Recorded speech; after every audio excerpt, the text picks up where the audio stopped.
Okay, we're going live here. Good afternoon, everyone. Welcome to the Pickens County Board of County Commissioners regular meeting on Wednesday, November 18th. I'm Vice Chair Kelly McNicholas Curry. Also in the room with me is Commissioner Patty Clapper, Terry Anderson helping us with the Zoom, and commissioners joining us from home are our Chair Steve Child, George Newman, Greg Poshman, and I will turn the meeting over to our Chair Steve Child to run. Okay, thank you, Kelly. Welcome, everybody. First off, John Peacock, do we have any additions or deletions to our regular agenda? There are no additions or deletions to the agenda today. Okay, and now we can take public comments. Your comments must be limited to 3 minutes maximum. And these would be for items that are not on the rest of our agenda. Some of those are also public hearings. You can comment at that time. So at this point, so far there are no attendees on. We'll give everyone a minute to call in and see if, for half a minute, see if anyone does call in to give public comment.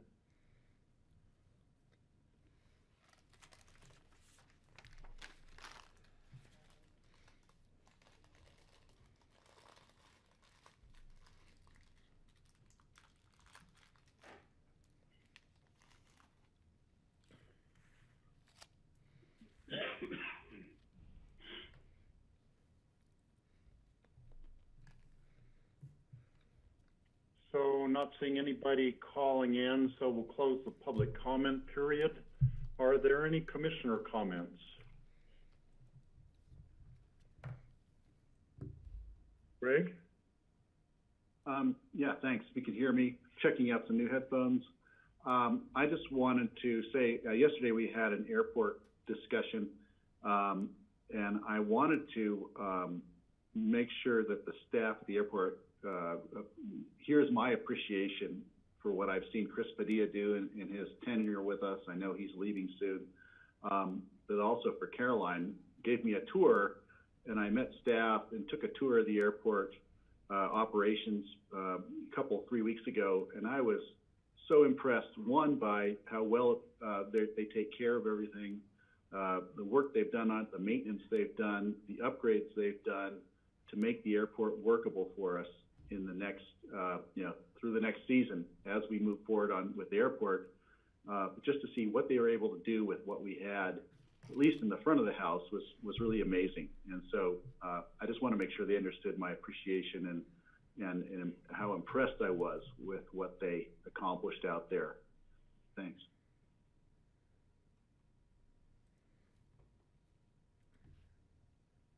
So I'd like to extend congratulations to a couple of county employees who have been picked for promotions. One being Carrie Fleischman, who has been selected as the person to take over as the director of our IT department.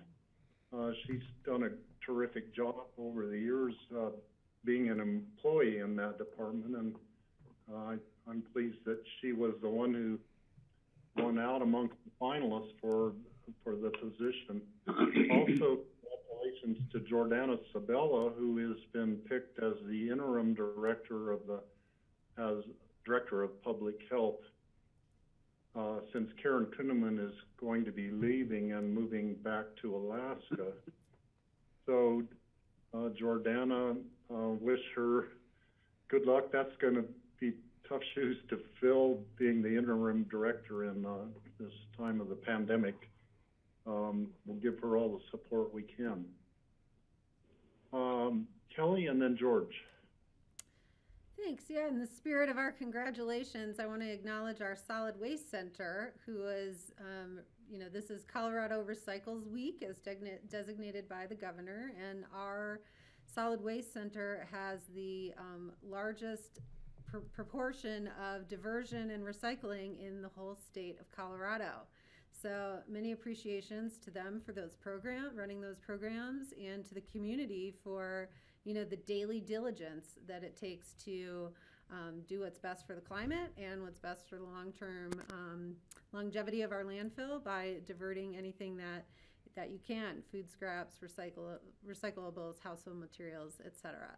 So many thanks to them. And then I just want to, wish everyone a happy Thanksgiving, and, hope you stay safe and healthy, and just acknowledge my gratitude for our whole community in what's been a tough year, and a year where we've all just had to come together and care for each other.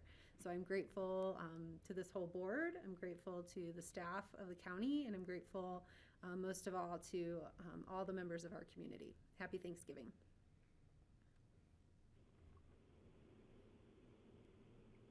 George? Thanks. Thanksgiving, it's hard to believe. It's just a little over a week away. And although I haven't been in town to see how the slopes are doing, I understand snowmaking is happening, and ski company is preparing the slopes for opening day. We have to remember what happened in mid-March when our ski areas were shut down and our economy took a tailspin and affected our whole community and beyond. And we are at risk of seeing that happen again. That this community does not follow the 5 commitments, and be aware that this COVID, even though we may be tired of it, COVID's not tired of us. And if we want to have the ability to see our winter season be as normal as possible, it's up to each of us as individuals to make sure that we are doing our part. And it's not that difficult.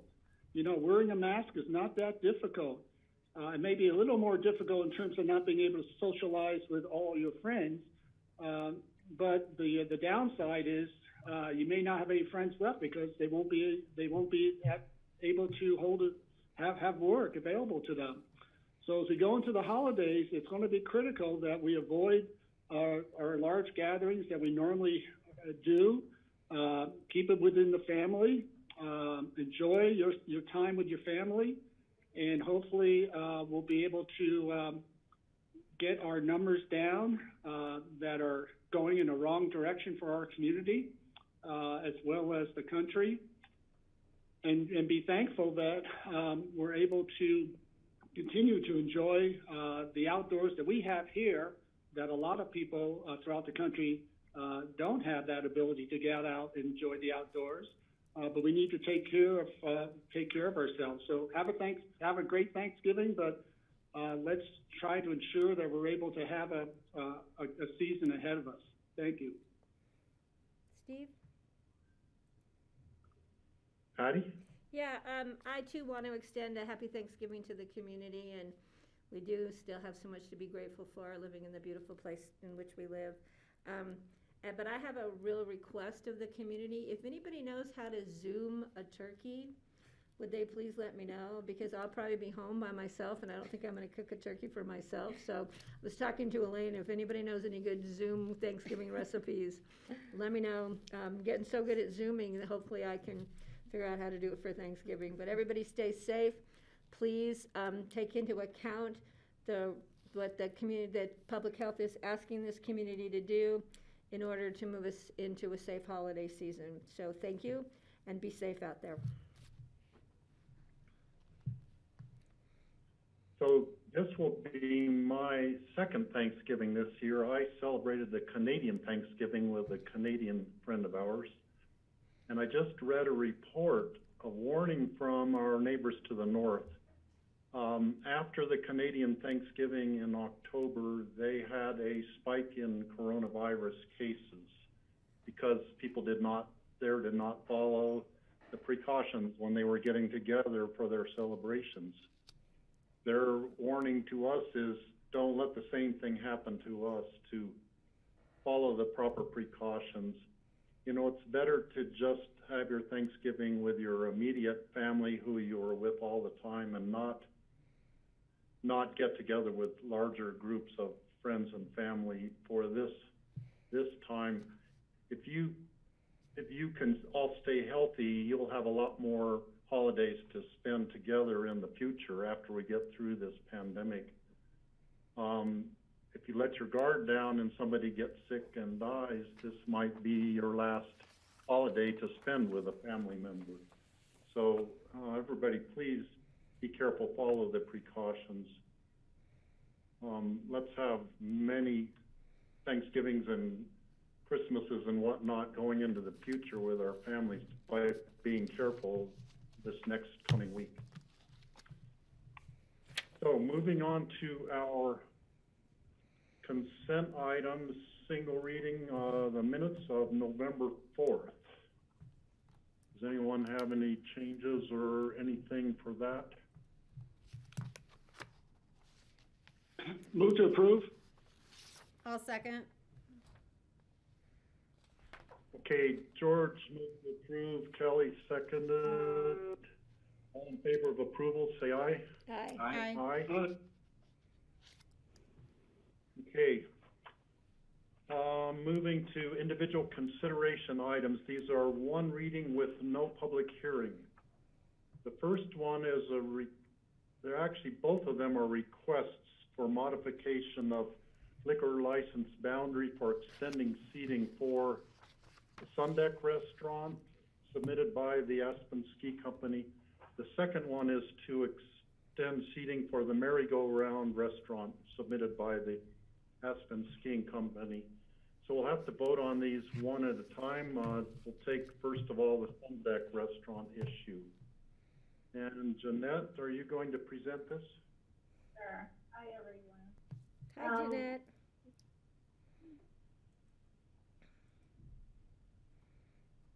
Can you hear me okay? You're really talk quiet, Jeanette.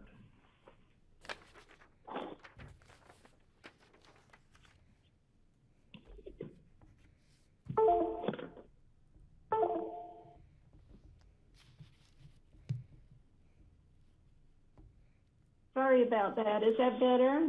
Yeah. Yes. That's really good. My apology. I had to pull another lap. I don't know, having problems with Zoom here. Yeah, why don't we go, hello everyone again. Why don't we take these two at the same time? The components are pretty similar. It's a request for a permit application and recorded changes for a modification to premises for a boundary change for extended seating, which would include serving liquor in that extended seating. The state of Colorado Liquor Enforcement Division has implemented temporary legislation which allows a licensee to submit an application for a temporary modification of premises to allow a change in the boundary of their permitted license to accommodate customers while adhering to the most recent public health order. And so that's just a brief overview of it. I talked to Patrick Tierney, who is the legal counsel for the Ski Co, and I know you guys want a short meeting today. So rather than me go into the whole presentation, I'm going to let Patrick do that. And Patrick, I think we can take them both at one time.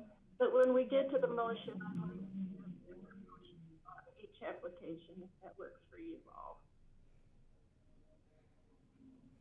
Okay, and with that, I guess I'll turn it over to Patrick. All right, thank you, Jeanette. Welcome, Patrick. Hi, thank you, everybody. I'm Patrick Tierney. I'm corporate counsel here at Aspen Skiing Company. And what we are looking to do is, outside of the Sun Deck and outside of the Merry-Go-Round restaurant, is have an area where we will set up a tent. It's a sprung structure. It's a pretty serious structure that we will have a space for people to be able to socially distance, pick up food items to go, and go out into the tent and spread out. And we would like them to, if they would like to have a beer or a glass of wine while they do that, we'd like to give them the ability to do that. We're not looking to serve alcohol in either of these spaces, simply just to allow people to spread out and take a drink with them if they would like. We are going to have people monitoring the spaces, so we're going to have strict adherence to all of the rules with respect to number of people that can be in the space at once. We're going to have strict monitoring of alcohol. Alcohol will not be permitted beyond the premises of the tents. And other than that, I think that's a pretty good summary of what we're looking at, and I can answer any questions if you have them. So Patrick, has the ski company constructed either one of these structures at this time? I know that you also got permission at Snowmass Ski Area, and I guess you got that permission from the Town of Snowmass Village Council to put the same type of structures at the Uhlerhof and I don't know, maybe 3 or 4 restaurants there on Snowmass Mountain. That's correct. We are at the Uhlerhof and at High Alpine. We're going to have similar tents. We're also going to have one at Elk Camp, but that one is not adjacent to the restaurant, so we are not going to permit alcohol in that tent. That's just more of a warming hut. For these two, I believe construction has, or shouldn't say construction, they've started to set up the tents. It's not complete yet, but you know, regardless of whether or not alcohol is permitted in the tents will be there. That's part of the plan, and the permits have been obtained to set up the tents. Okay, and then also I noticed that electric service needed to be extended to them, and I presume that was done pretty quickly to get it done before the snow fell, or too much snow fell. Yes. George? Patrick, are the tents going to be heated, and if so, how? Yes, they are going to be heated. I am not familiar with the particulars of how that's going to be done, but they are intended to be heated structures. That's what they're meant for. That's what they're built for. Yeah, so you don't know if they're going to be like salamander heaters, propane heaters, or?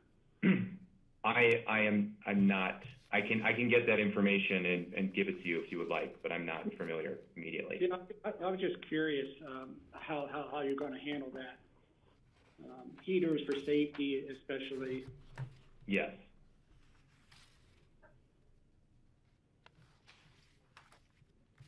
Patty? Yeah, Patrick, thank you. And just so you know, I actually have been in one of the tents, the one on the top of Aspen Mountain, before snowmaking started. They had to get that structure in because now we have that great top to bottom snowmaking on Aspen Mountain. They're amazing. They're an amazing structure. They did go through a permitting process. I checked with the county so they could get them up there before snowmaking started. They are built and designed, is my understanding, for high altitude snow weight bearing. They're very roomy inside. They do have all the amenities that you would need to sit there and comfortably dine with spacing and with precautions. So I was very, very impressed.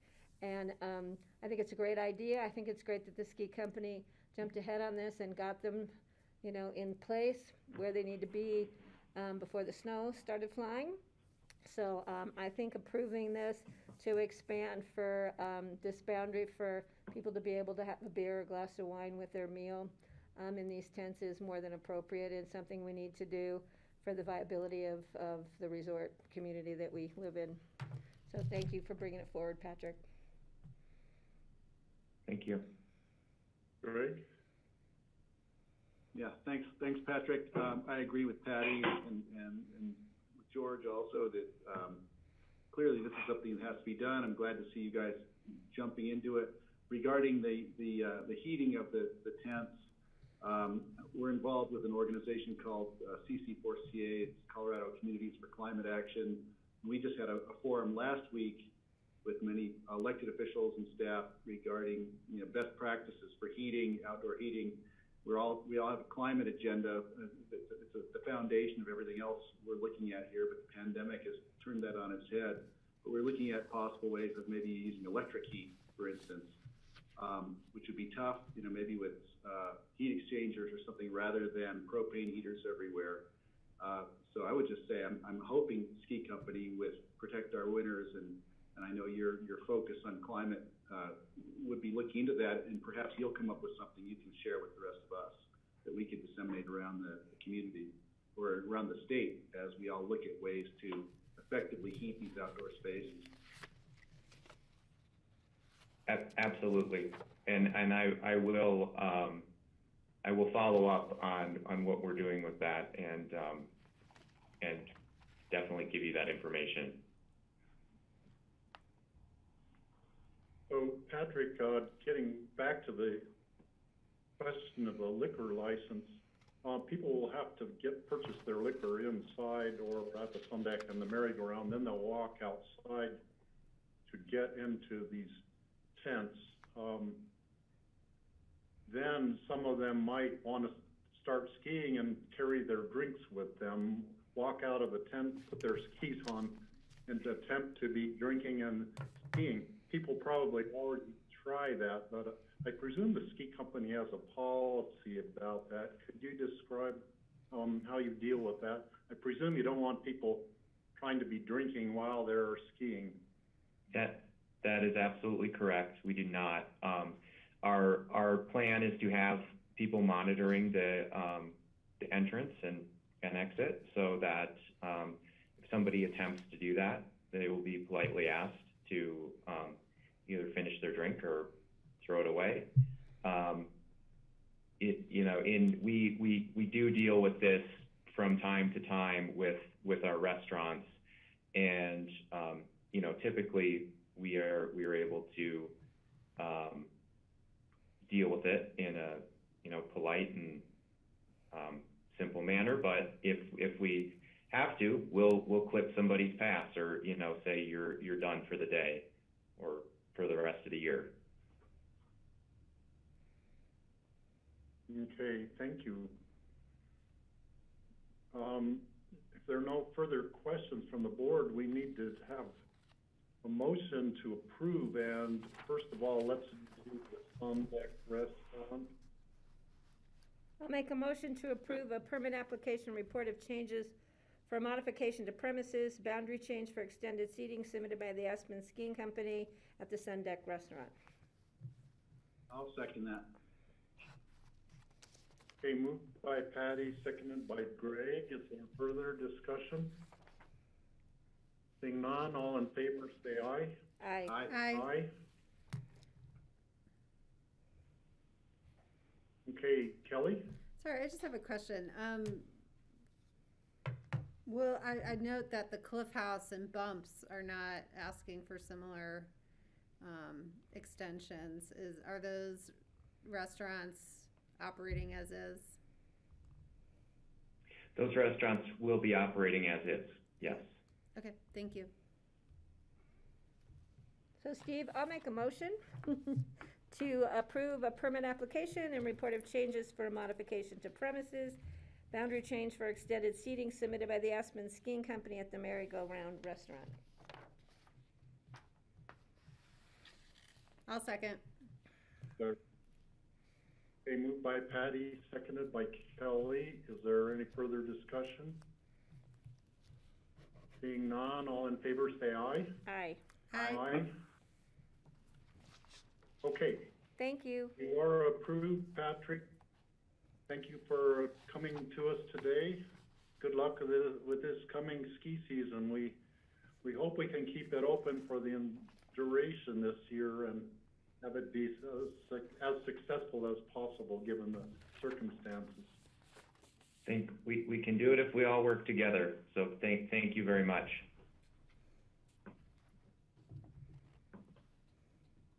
Okay, Moving on now to our individual consideration items. This is a public hearing and a one reading for the application submitted by Aspen Brewing Legacy LLC for a brew pub liquor license. Jeanette?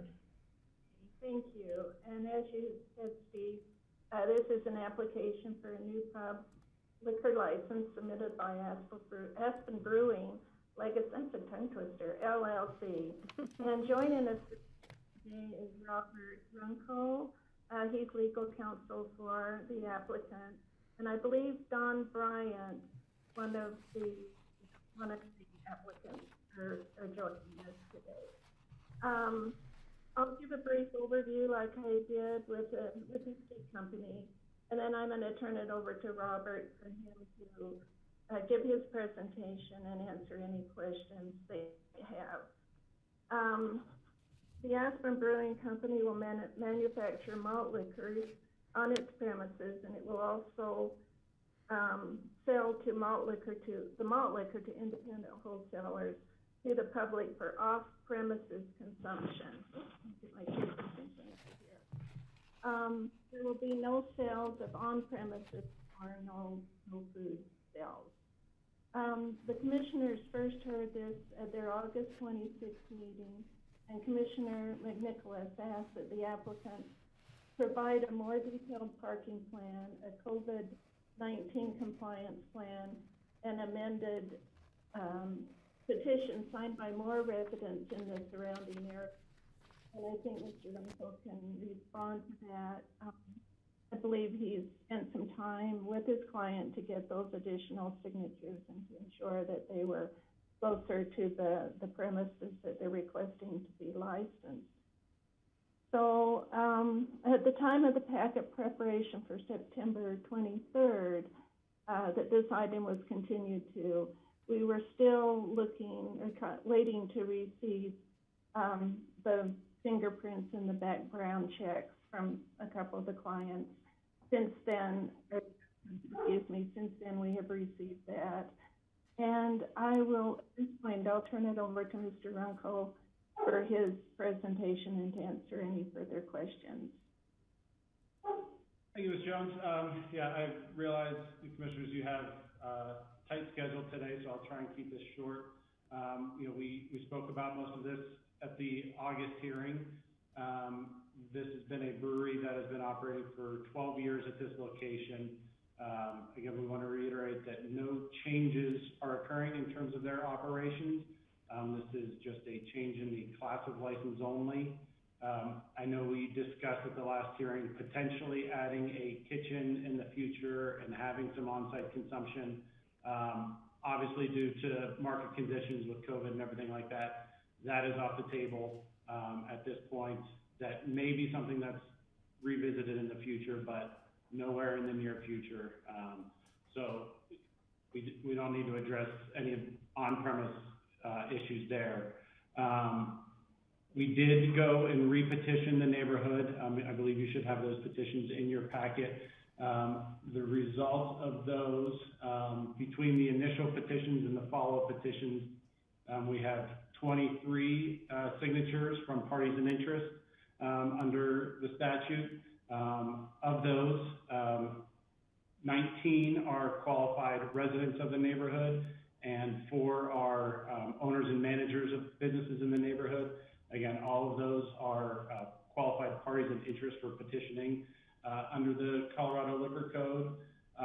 As far as the COVID plan, we did provide an additional COVID plan. I hope that is in your packet. And then the parking plan, we've provided a couple different diagrams of the parking.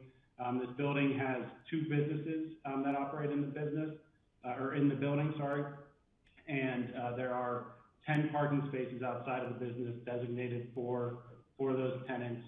At no point during a normal business day are all of those parking spaces occupied.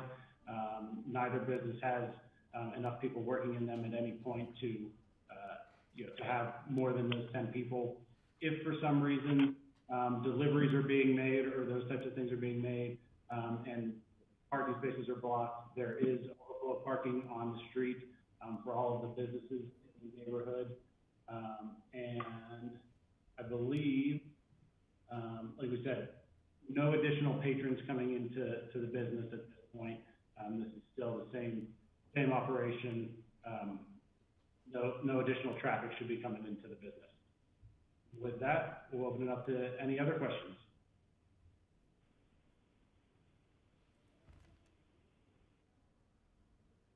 Kelly? Thank you. I just want to thank you for the resubmittal. I think it is thorough and checks all the boxes that we've set forth. And it's not my intent to give you guys a hard time. I know you've been good neighbors so far. I just want us to make sure that, should any problems arise ever in the future or neighbor complaints, that we have a thorough and professional approval on record, from the board. I'm a neighbor. I live over in Burlingame, so I look forward to, visiting when you guys reopen or expand in the future. And I have no issues with what's been presented, so thank you.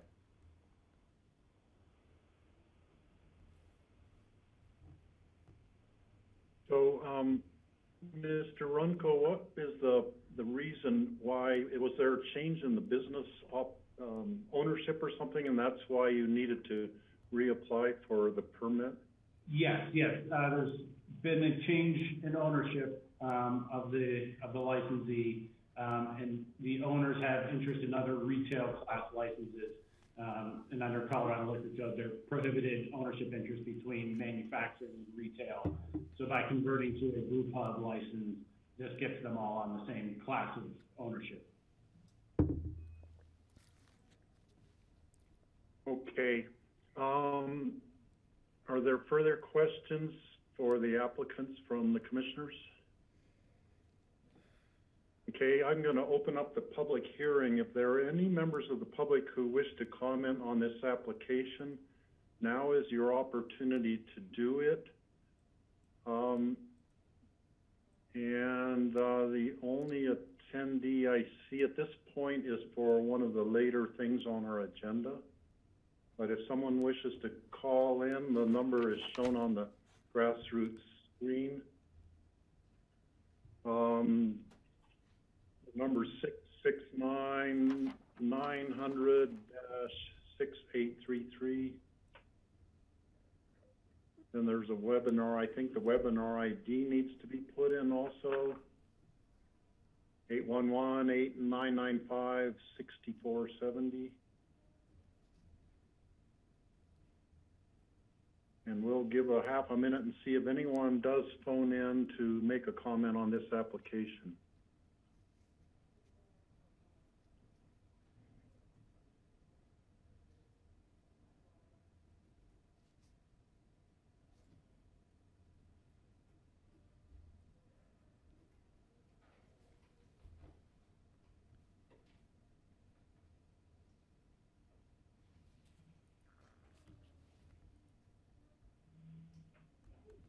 Okay, not seeing anybody calling in, so I will close the public hearing and bring it back to the board. George? Steve, I make a motion to approve. Second. Okay, moved by George, seconded by Greg to approve the application. Are there further comments from the board? Being none, all in favor of approval, say aye. Aye. Aye. Is anyone opposed?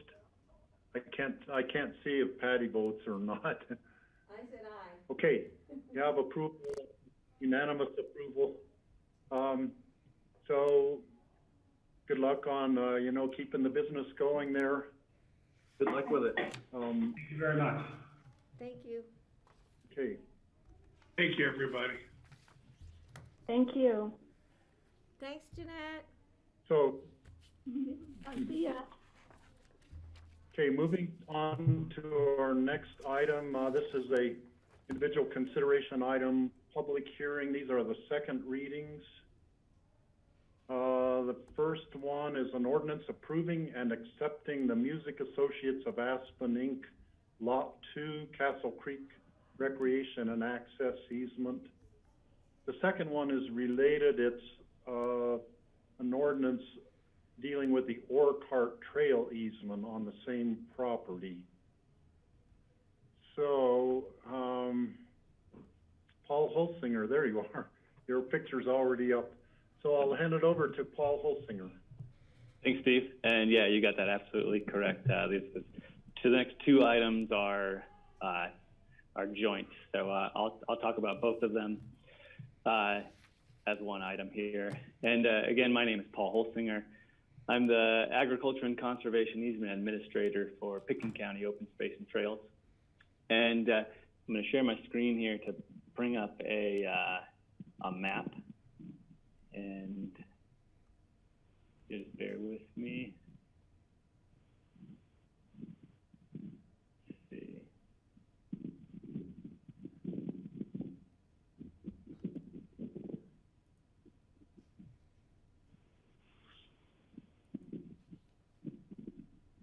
Paul, is that a real background or a fake background? I'm reporting live from Sedona, Arizona right now. Yeah, I was wondering, those leaves didn't look right to me. Yeah, I sent my family in to go do fun stuff, go look at some natural features, and I'll take care of this. Now I am trying to get here. Let me make one more attempt here.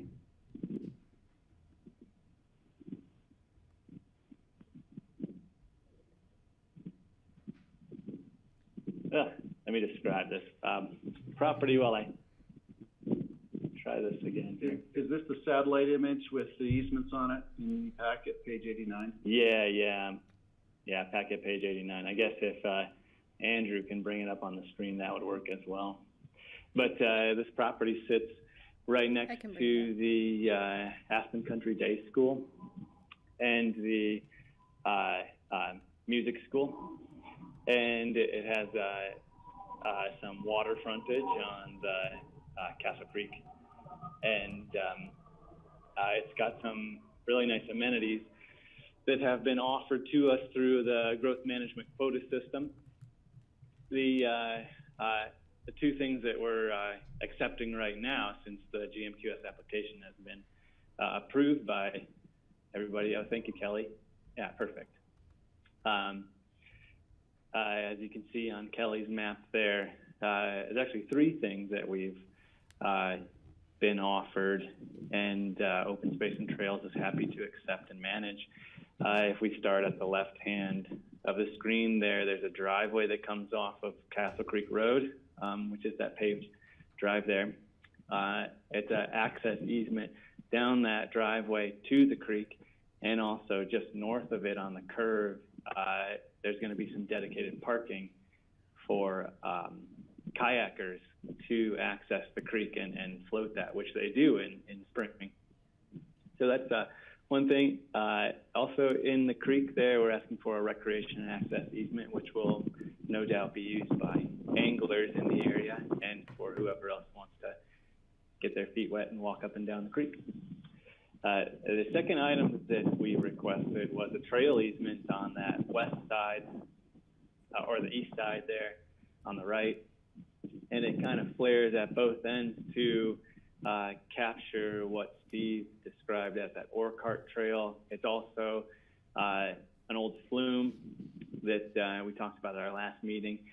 And, the reason we pulled it back off, kind of going through the middle, is we wanted to get it away from Marshall's house, the landowner there, as you can see the house there, but to also access that platform on both the north and the south side.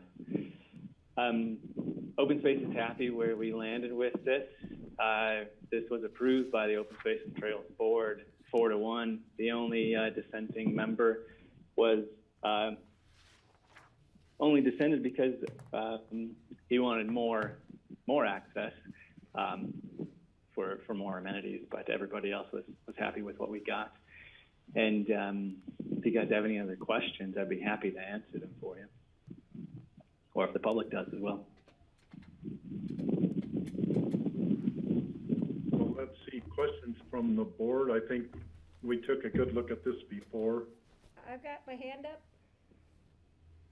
Oh, Patty, sorry, I have a hard time seeing your hand. You blend into the back of I it know, I with the gotta gray put- on right, gray. I'll put orange gloves on the next time. So Paul, no changes from first reading, correct? No changes. Okay, thank you very Correct. much. Okay, this is a public hearing. I will open up the public hearing. Anyone wishing to make comments about either one of these, the recreation and access easement or the ore cart trail easement. Should I keep sharing? You can make comments about both of them. And I see that Marshall Hall is on, and Marshall, if you want to be talking now, we'll see if anyone else calls in. If you wish to make a comment, you certainly may. Since you're the the person, the landowner, you can speak more than 3 minutes if you wish. No worries. I really don't have anything to say. I'm just here to answer any questions. Greg? I'd love to just hear from Marshall what the wildlife situation is along the Flume Trail or the Orcart Trail. Just what he's observed seasonally. Are there times of year when it's especially sensitive? And Paul probably knows if there are any reasons for closures or regarding habitat or calving areas. But just wondered what the anecdotal, at least, the observations are. Okay.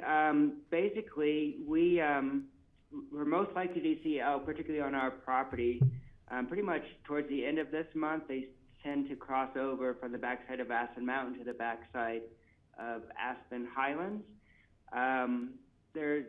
In my experience, it looks like the herd has decreased quite a bit over time.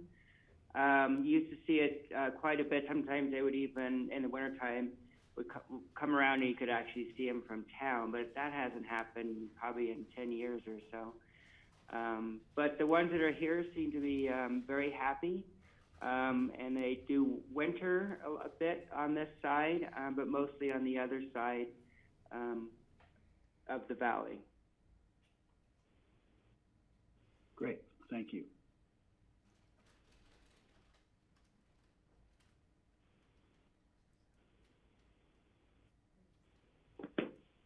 I'm not seeing any other people phoning in for public comments, so I'll close the public comment period. Bring it back to the board for further discussion or further questions. I could make a motion if you're ready.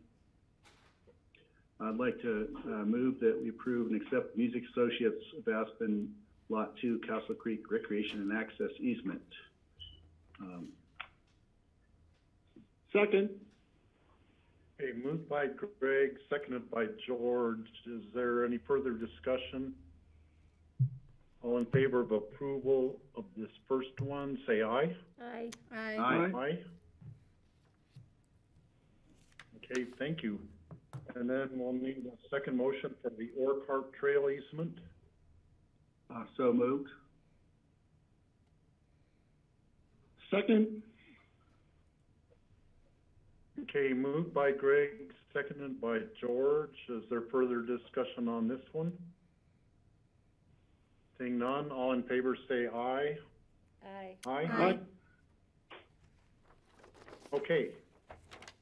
Thank you all. Thank you, Paul. Thanks, Paul. Marshall, for Enjoy Arizona. Oh, I will. I'll be back soon. Paul, it does occur to me that up during the summer when the music festival comes back, you might have a stray bassoonist or a French horn player out in the woods up there attracting elk inadvertently. So I just want to say you should all be aware of that. Marshall will have to be on the lookout too. Okay. Well, we'll write that into our biodiversity policy so we account. Thank you all. All right, thanks.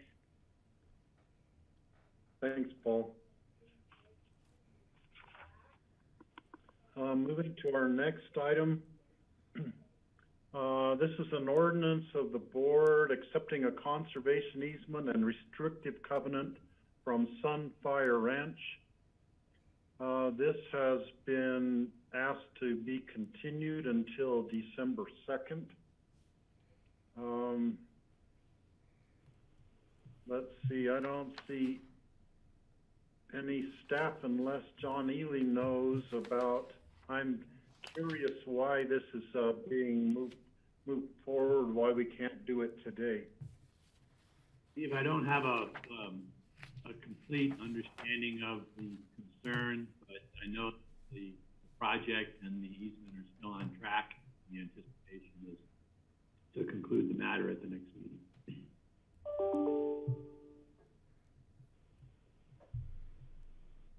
Okay, this is a public hearing. If anyone wishes to make a comment about the conservation easement and restrictive covenant for Sunfire Ranch, you may phone in right now and speak to the matter. We'll give you about a half a minute to phone in. And right now, there are no attendees on the phone line, but we'll see if anyone is here to comment.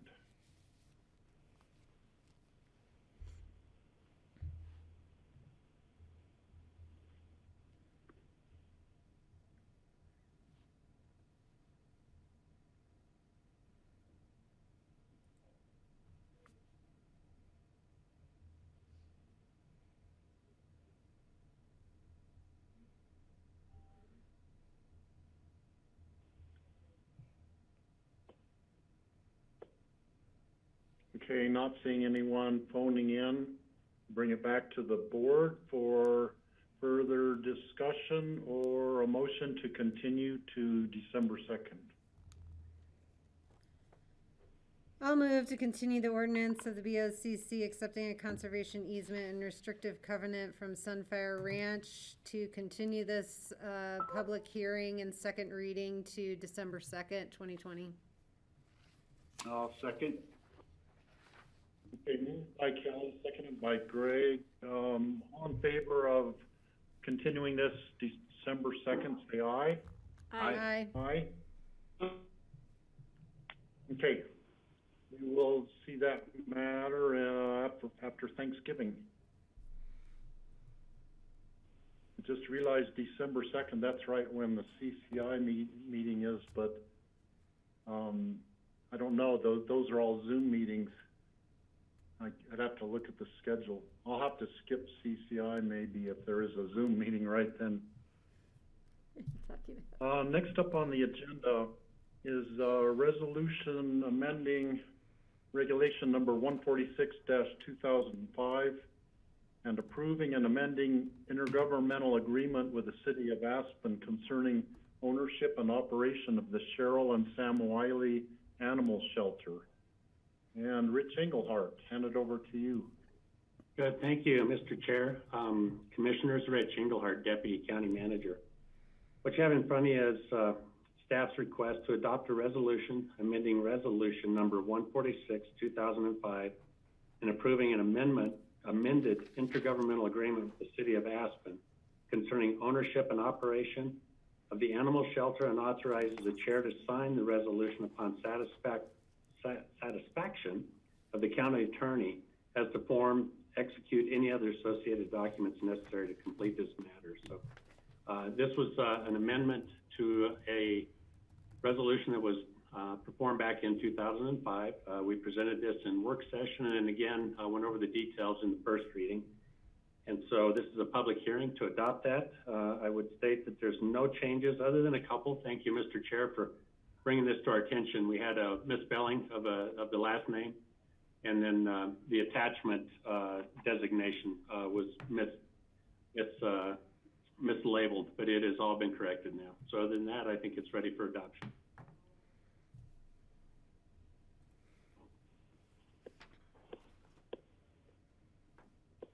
Question from the commissioner. I just have a comment. Steve, I have a comment. Ready? Rich, Patty. yeah, I just want for the public to know that this is an amazing facility. The county and the city do contribute a small amount every year, but this facility is operated based on small collection of fees that they get, and mostly it's from an amazing group of fundraisers, people who really work hard, donate their time out there, sit on a board. Friends of the Animal Shelter, I believe, is the name of the group. They do an amazing job to keep this facility up and running and clean, and everybody loves it out there. It's just a dangerous place to go because you might come home with a dog or a cat or both. So I just want to thank everybody who works so hard on this facility to make it what a great thing it is. So I just really appreciate their time and effort. And yours, Rich, for getting this agreement back before us. Thank you, Patty.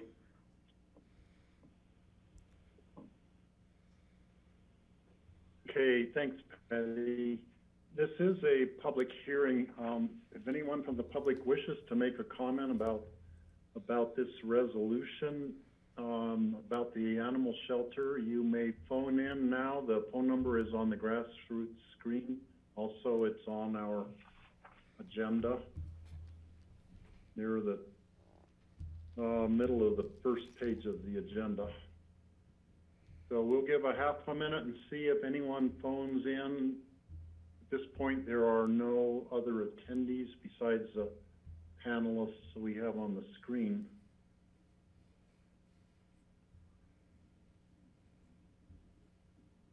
Greg? Hey, Steve, while we're waiting, I was just thinking that because there's this lag trying to get public comment to phone in, would it be legal for us to announce people could call in earlier in the discussion just so that we don't have the wait time? Just a thought. We could pick up a minute or two here and there. If we're in a whole series of public hearings, we could invite people to call in at the very beginning of the topic. Just a thought. Yeah, and going forward in future meetings, we should probably maybe just announce at the beginning of the meeting which items are public hearings to give people, and suggest they phone in early on those. We might get more people making comments.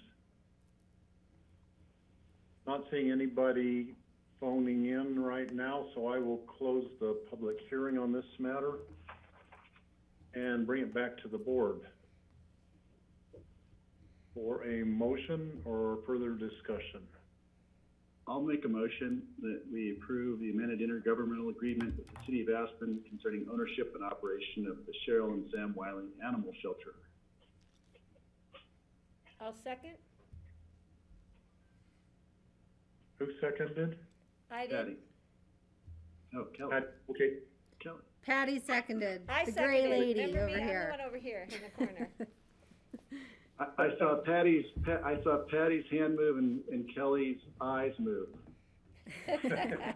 No lips. Seconded by Patty to approve this. Any further discussion? Just to say, I wouldn't be very good at All in poker if favor, my say eyes aye. give me away. Aye. Aye. Aye. Aye. Okay, I Thanks, know Rich. some ghosts from the past, like my dad, would be happy for this. He has his name on the plaque there at the animal shelter when they first built it. I have my name on there too. I have seen those names. My dog's name's on there, along with yours. Thank you very much, board, and thank you for your support for this shelter. It really is a really nice facility for the community, so thank you. Thanks, Rich. All right, thanks, Rich. And Rich, we appreciate you handling this amongst your airport duties all at the same time, too. My pleasure. So moving on to our land use public hearings. We only have one item. It's the Aspen Consolidated Sanitation District Solar Project Annual BOCC Review. And this has been requested to continue to December 16th.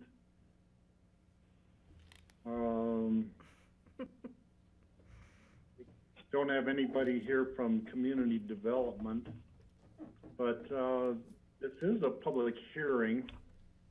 So we need to open up the public hearing on this item, and I'll do that right now. Anyone wishing to make any comments about the annual review of the Aspen Solar Project at the Consolidated Sanitation District land may phone in right now. Steve, while we're waiting, can I make a comment? Yes, go ahead, Patty. I know we keep continuing this, but don't we have to kind of wait till the solar project is up and running before we do an annual review? Are we just gonna keep bumping it down the road? I guess that's something we can maybe have Leslie bring back to us at another time. Or is she just gonna give us an update as to their status, which I think could happen at any time, but I don't think anything's really going on out there yet, so I don't know what they could bring forward at an annual review. So maybe we could just kick it to next year when they're actually operating. But that's something I think we'll have to run by Leslie, so I'll try and get a hold of her and see if she can bring something back to the board. Yeah, George. Yeah, I agree with Patty. There's really nothing to review, so to save you guys a lot of time as you go forward, you might as well wait till there's an installation for an annual review. So I think that would be a question for Leslie, and on the 16th, I presume that she will bring it back to us then, or if it's continued at that point, we should make sure that she's present to answer our questions on it. So there is no one phoning in for making public comments, so I'll close the public comment period for the day. This is our last item. And we need a motion to continue this to December 16th. So moved. So moved. Second it then. Kelly, was that you, Kelly? She Or motioned Patty? with her eyes. Okay, Kelly moved. You all spoke at the same time. Given the snafu we had that other time, I want to make sure we get all recorded who moved and who seconded everything. Any further discussion? All in favor of continuing to December 16th, say aye. Aye. Aye. Aye. Okay. Now we are to open discussion items. Don Peacock, do you have any open discussion items? Is he on? Sorry, Steve, I was having trouble getting to my buttons there. I do not have any open discussion items for you today. Steve, I have a question for John. Patty? Yeah, John, I don't know if you can answer this or if this is the right venue in which to ask it and ask you to answer it, but in reading the newspaper today, I am very curious as to how Garfield County is being able to stay in the yellow, where Pickens County is pretty much being told to go to the orange. I'm looking at their data, and their data doesn't look better than ours, so maybe you can help me with this, because I'm very confused. So, Patty, I guess going back to your preview, I'm not sure I can help you with that. And it's not clear to me from the article. I saw that article too, whether the state is allowing Garfield County to stay in yellow, or whether it was that Garfield County was making the case to stay in yellow. In either case, you are correct that the numbers certainly would indicate going to a higher level on the meter. That's what we would anticipate the requirement would be, just like it has been for Eagle and is for us, according to the letter that we received yesterday. So I really can't answer that question. We'll have to direct that to CDPHE.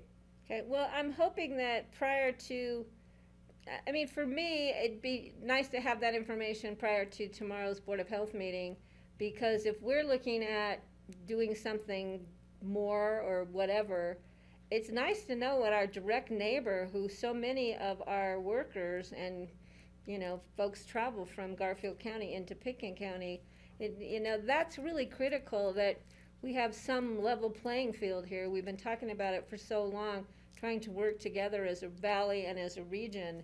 And so I'd like to know, because the letter we received yesterday was pretty firm in my mind, that we had until tomorrow at 5 o'clock. I didn't see any, oh, if you wanna, you can go to orange. It was you are going. So that would just be great information if we can rally that for tomorrow's meeting. I will see what I can find out before tomorrow's meeting. Maybe your counterpart at Garfield County can help you out. I have reached out. That's what I thought. All right, thank you, John. Maybe our newly elected congressional representative has some pull in Garfield County. She's in DC. She doesn't like math. Kelly. Yeah, on that note, you know, we heard on the call with some of the business community on Monday, you know, that they wanted to try and work, I think, more stringently with their employees about following the 5 commitments, understanding the public health orders, et cetera. And so I guess going into the public health meeting tomorrow, or the Board of Health meeting tomorrow, I would just suggest that as employers are pursuing that they pursue Pitkin County's, you know, our executive order or our health standards for employees that live in other counties, and just encourage them to let our stricter standards be the standard that they encourage for their employees. So thanks. I did not say that articulately, but I hope you got what I meant. So what you're asking is that their employees that come from outside of Pitkin County follow Pitkin County's rules while they're living in Garfield County. Did I say that better for you? Yes, thank you.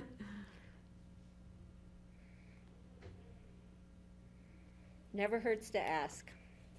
Right. Well, I think the point you brought up, Patty, is important to us because so many people live in Garfield County and work in Pitkin County.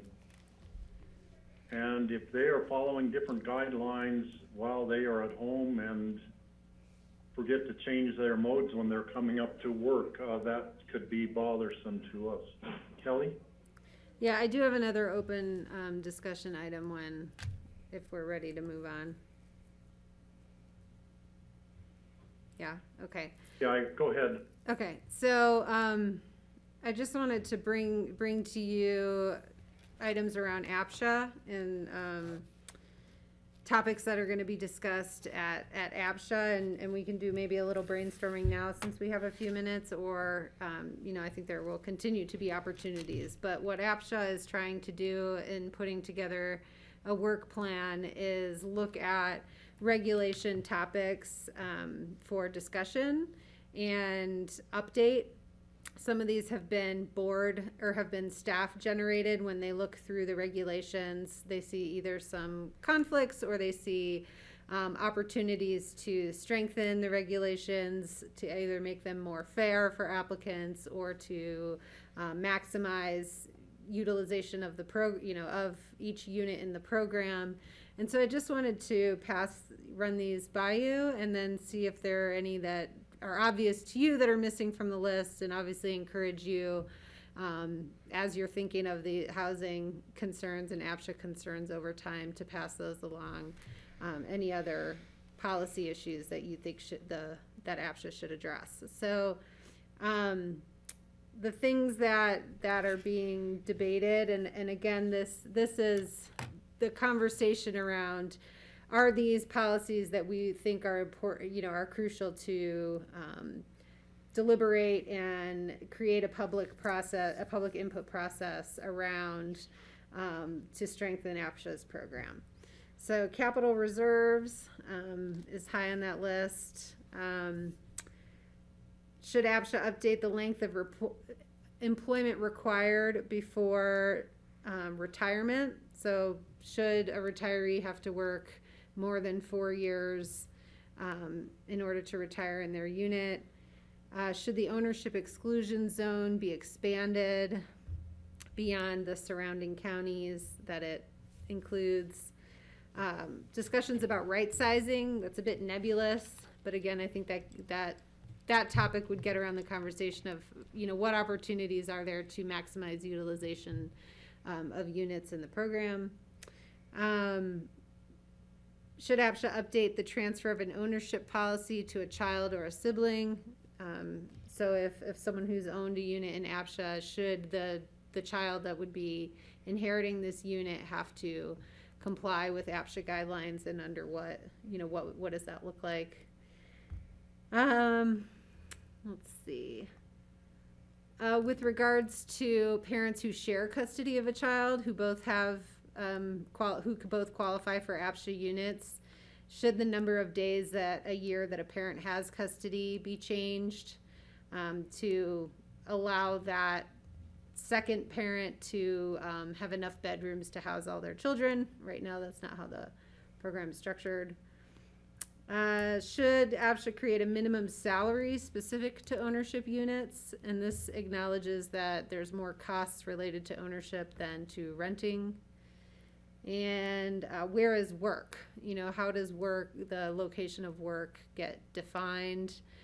If somebody sets up a professional services, they incorporate here in Pickens County, but provide services to clients all over the world, does that comply? And that's just one example. Should the dependent age change from 24 to 19? So right now, someone who wants to bid on an ownership unit that has children in college can bid for the total number of the children in their family and themselves, so themselves and their dependents, up to the age of 24. Should that be lowered to 19? Let's see. What do we count for hours? Do we continue to only look at work hours and where that work is provided, or do we look at other service hours to the community? Do we roll over hours or average hours over a number of years when looking at how someone qualifies? And then some additional ones that have been added recently in the discussion: should additional bid opportunities be given based on length of residency? So right now you get, I can't remember what the max is, but if you live in the county and work in the county for up to a certain number of years, it might be 4 years, you get a certain number of bid points towards your entry in the lottery to determine if you're high priority or not. If you lived here longer and you continue to lose in the bid in the lottery, should you be given another bid opportunity, for every 5 years of residency or something along those lines, so that someone who's lived here and worked here 20 years would have a higher opportunity than someone who's lived here and worked here for 4. Should sales fees go up? So APSHA is looking at how they can be a more, budget neutral organization so that they're recovering the costs of their services. And one of the things that they're looking at is raising the percentage of sales fees. So on the free market, you sort of have an ordinary 3% sales fee for owner and buyer. Right now, APSHA's is 1%. So should it go up to 2 or more? And any other policies that you guys think might be ripe for consideration? We had some conversation yesterday about public safety and somehow giving them more access or priority in the system. But if there's anything top of mind, I want to be sure that we bring that up tonight. Steve? Patty? Yeah, the only one of the issues that right off the top that I would like to comment on is the dependent age from 24 dropping it to 19. A lot of kids do come home from college and during that time frame, or take a gap year in between, and I think they should be counted. Maybe 24 is not the right age. I think 19 is too young. So I think maybe that really deserves some discussion. For any of us who have had children who have gone away to college, maybe they don't want them to be able to come home and live in their house. But I think that's a pretty significant drop, and that really is going to affect a lot of people. So I think that should be considered something not quite as drastic. And I do think a discussion, I don't know what the priority would be, but for the first responder group that makes over X amount, I don't know how you'd want to figure that in to make it fair and equitable, but if we're trying to house first responders so they live in our community, but they make too much to qualify for housing, then and they don't make enough to buy free market, what are we doing? So that, I think, should be a discussion, because we don't all have the ability to build housing for our first responders, our own separate housing, or like the fire district just did. The other one that I don't know if it's ever been discussed, and somebody brought this forward to me a few years ago, allowing people to take a percentage of their health insurance that they pay off of their income. Because we want people to be insured, but it's a pretty big hit in a lot of people's budget when it comes to being able to rent or to buy. So I think that might be worth a discussion to incentivize or help people to have appropriate health insurance coverage, because we know those numbers of uninsured are going up. So just another thing to add to your list of discussion points. Yeah, throw it in there. Thank you, Kelly.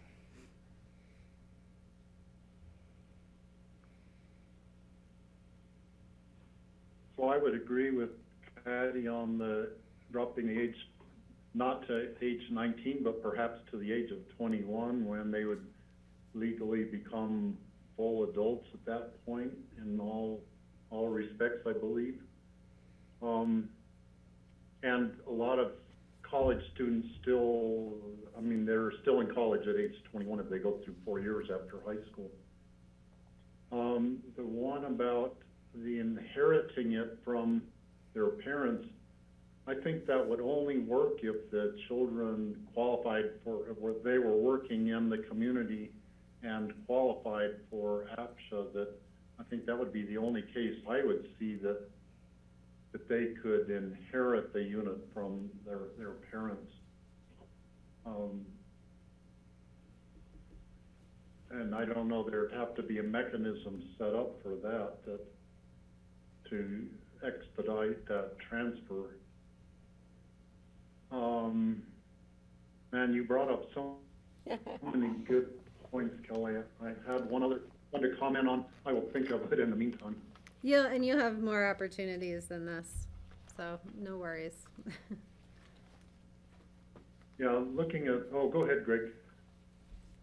Yeah, I was just going to say there's a lot to chew on here, and I've just taken notes, but if you've got notes on it or you've got a list, it'd be great to share that maybe through email, and we could chew on it for a while. Yeah. When are you going to be going into your discussion?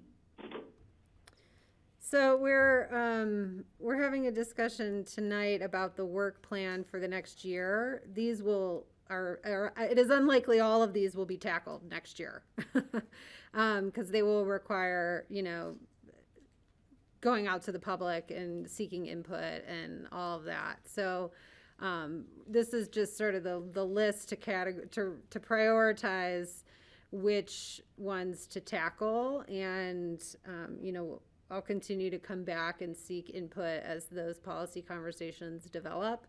But I do want to just be able to make sure that we have a comprehensive running list for, in the coming time, in the coming years as well.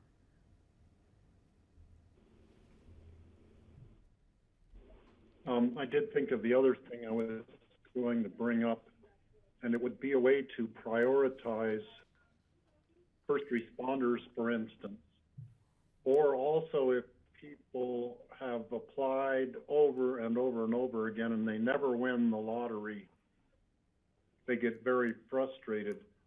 And I think back to when we wanted to go to see the wave down by, it's somewhere in the vicinity, I can't even remember where it is, it's somewhere down in Utah, a very prominent location where so many people want to visit that they have to limit the number of people who visit it.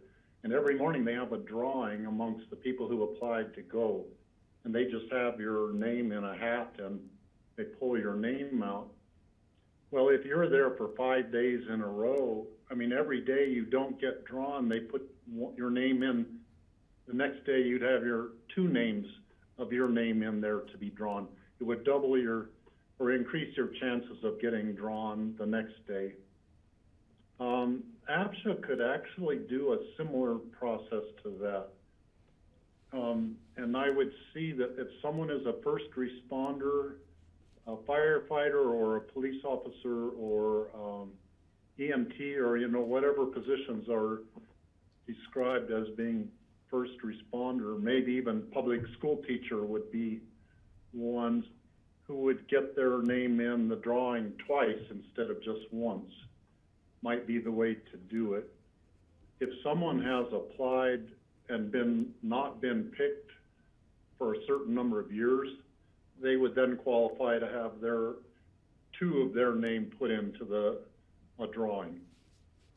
That would be a way to kind of weight it a little bit more in favor of those who we feel should have a better chance of getting picked. It wouldn't guarantee they would get picked, but it would increase their chances of getting picked. And that might be a system, something like that, of a weighted drawing might be a way that APCHA could do that to, you know, to make it our socially desirable outcomes of having the first responders or teachers or whoever have a better chance of getting the housing. Also, the people who never get drawn, it would just give them a better odds of winning drawing at some point. So just toss that out there for APCHA to chew on. Okay, that's what I had. George? Thanks, Kelly, for presenting that. Steve, do we have to actually wait till 2 o'clock to go into a special meeting since it was posted that way? I hope not. It's going to ask our powers that be. Yes, you do. Yes, we do. If it's not on a trailing agenda, it's set for a specific time. So I guess we could take a lunch break, huh? Yeah, I suppose.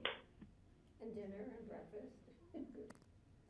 I could use a little So more if we prep time. don't, I mean, we're still on open discussion. If we don't have any more open discussion, and I was thinking there are going to be people wanting to watch the airport thing. They're going to tune in at 2, and if we started right now, they would miss the first 40 minutes of the discussion, and that's not fair to them. I'd make a motion that we take a break now and come back at 2. Do we need to adjourn our So regular actually, meeting? Steve, we need to adjourn the meeting. The airport discussion will just be a work session item. So we need to adjourn our regular meeting at this time, and then we'll just start a special, not a special meeting, a special work session at 2 o'clock. Same Zoom link? I'll make a motion to adjourn. Yes, it is. It's the same link. I'll make a Great. motion. Well, I'll make a motion that I'll second Patty's motion. So Patty moved to adjourn, Greg seconded.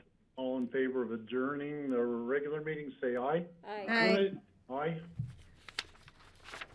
Okay. See you at 2? Thank you, grassroots. We will take about a 40-minute break. We'll be back at 2 o'clock to discuss the ASC Vision Committee recommendations. All right, see y'all then.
Okay, welcome back everyone to the Pickens County Board of County Commissioners meeting on Wednesday, November 18th. We have finished our regular session and are moving into a special meeting. I'm Vice Chair Kelly McNicholas Curry. I will turn the meeting over to our Chair, Steve Child, to run. So actually, it's not a regular, this is a special work session we're doing. This is continuing our discussion on the ASC Vision Committee recommendations. And I believe today we are going to go through each of the recommendations as we have edited them and see if we have any more changes or if we're okay with the changes we suggested. So I'll hand it over to John or Rich, whoever's going to talk first here. Yeah, I'll go ahead and kick it off. This is following up on the public session that the board had, taking public comment last week. The board has been working through the Vision Committee recommendations since August. The board had put out for public review a red-line version that includes a vision statement, revised value statement, revised goals, and then revised recommendations, which included 15 specific recommendations of the Vision Committee with over 70 sub-recommendations. So you've been doing a lot of homework. The goal today is, Steve, as you said, to go back through the red line version and really turn the red lines into regular text, which would mean seeing if you still agree with the revised language or if there are additions or deletions that the board would like to consider after hearing public comment last week. So with that, our proposal is just to start at the very beginning and work our way through the document unless the board would like to propose going through it another way. We think we can get through it in the next couple hours. What would follow then is we're anticipating that if the board is able to work through the document today and come to a final agreement on revisions, then we would entertain a resolution to adopt the revised vision for the airport with first reading to be on December 2nd. So that's assuming we get through today, and we will see where you all fall out on it. And with that, unless there's any questions or suggested changes to the process, we'll go ahead and pull the document up and dive in, starting with our vision statement.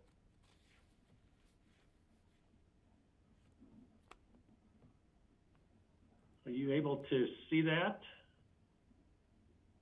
Yes. Okay. And I was not anticipating going through the introduction, but we can. It really provides a history of what has been a very robust public outreach program to get input and provide education on the airport and potential improvements that might be made.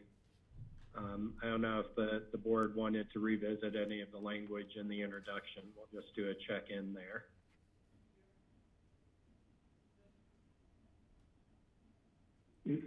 I'm good. I'm sorry, George, I couldn't see you. I'm good with it too. I widened my screen so I can see everybody now. Okay. Okay, the board had revised the vision statement and much shorter. You took a lot of those unnecessary words I had originally proposed out, it looks like. Just want to do a check-in here, whether you heard anything in public comment or have had further considerations on the proposed vision statement.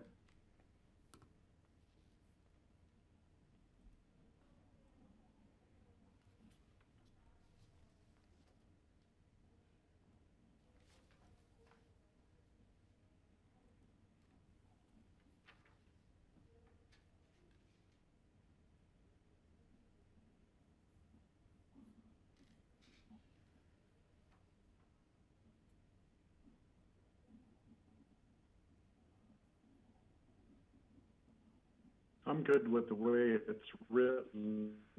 I mean, I like the community values it and what we would expect at our airport to reflect community values.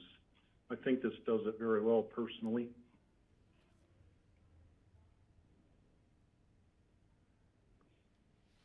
Kelly. Yeah, I think the only thing I'm struggling with is the last part of the last sentence. I'm not sure it's fully capturing kind of our sustainability commitment. So I'm trying to think of a better way to perhaps word that for the board's consideration. So, Kelly, are you looking at the page that's on the screen or? Yes. The vision statement. I guess Okay, while just on the conserving the screen that natural we're- environment,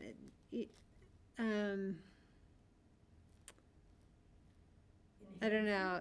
I'm thinking more of like being stewards for sustainability, you know, that the natural environment doesn't for me fully capture kind of our commitment to, you know, technologies to be net zero, you know, carbon neutral, things like that. Like it's to me is more like, okay, so clean air, open space, wildlife falls into conserving the natural environment, but doesn't fully embrace all of the other things that we're trying to do. So I'm looking for maybe an even more generic way to capture that. What did you say about stewardship, stewarding the? Yeah, like stewardship and sustainability, I think is a bit broader to get at all of those other goals that we have. So let me, I'm sorry I didn't rewrite Steve, this. can I join in this conversation, Steve? Yeah, go ahead. Yeah, Kelly, I agree. Valued asset and maintaining our economic vitality, comma, and then something about stewarding the sustainability and conserving the natural environment. Yeah. Adding that phrase in there, Mm-hmm. but keeping conserving the natural environment in there also. But the other thing above that, it says community character of Pitkin County. We will continue to support the overall quality of life of residents and visitors of Pitkin. Is that the town of Pitkin or, you know, Gunnison County? Yeah, right. Or we need to clarify that. Visitors of our county or our something. It shouldn't just be of Pitkin. And then, maybe, Kelly, here's another thought as you're writing stuff down. To include, let's see, maintaining our economic vitality while conserving the natural environment and addressing and or mitigating climate change. Mm-hmm. See, that helps. Well, I want to get to more than that because we're also trying to, like, you know, have noise reduction and, you know, things that are a little bit separate from air quality and climate action. I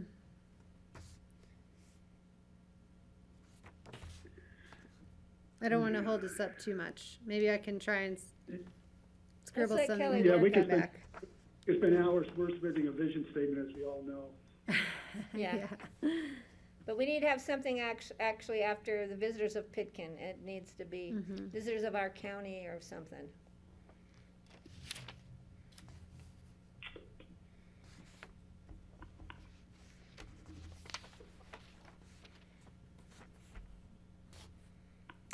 I would put up our community. Maybe just say our community, Yeah, maybe. that's what I was thinking, Steve, recognizing the airport is a valued asset in maintaining our economic vitality while conserving the natural environment and some kind of broader stewardship of something. Kelly's working on it. Mm-hmm. Let's give her some time to wordsmith and we can, Yeah, you can move on. We can come back if we want to keep moving. Okay.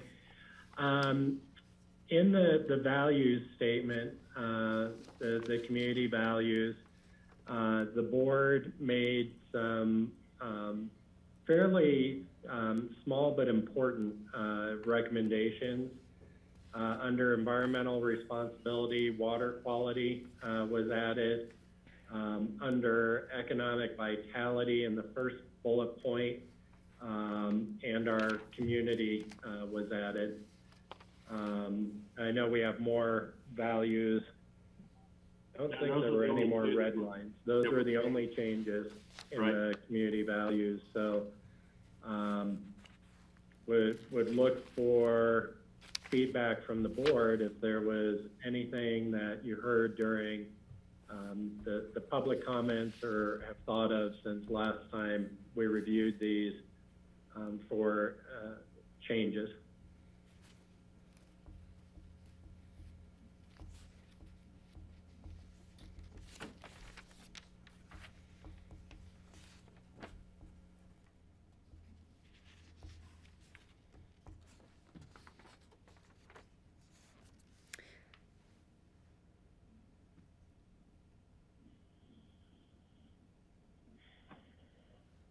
I don't want to change this too fast. I'm just scrolling as is there you something can about see it all. safety in here?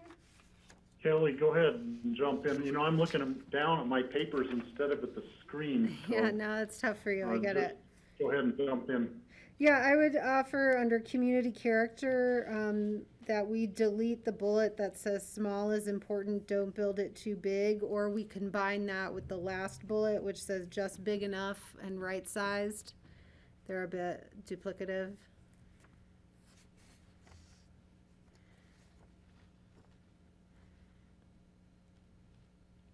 So Kelly, your recommendation is to delete the bullet point that says small is important, don't build too big, and keep the just big enough right size? Yeah.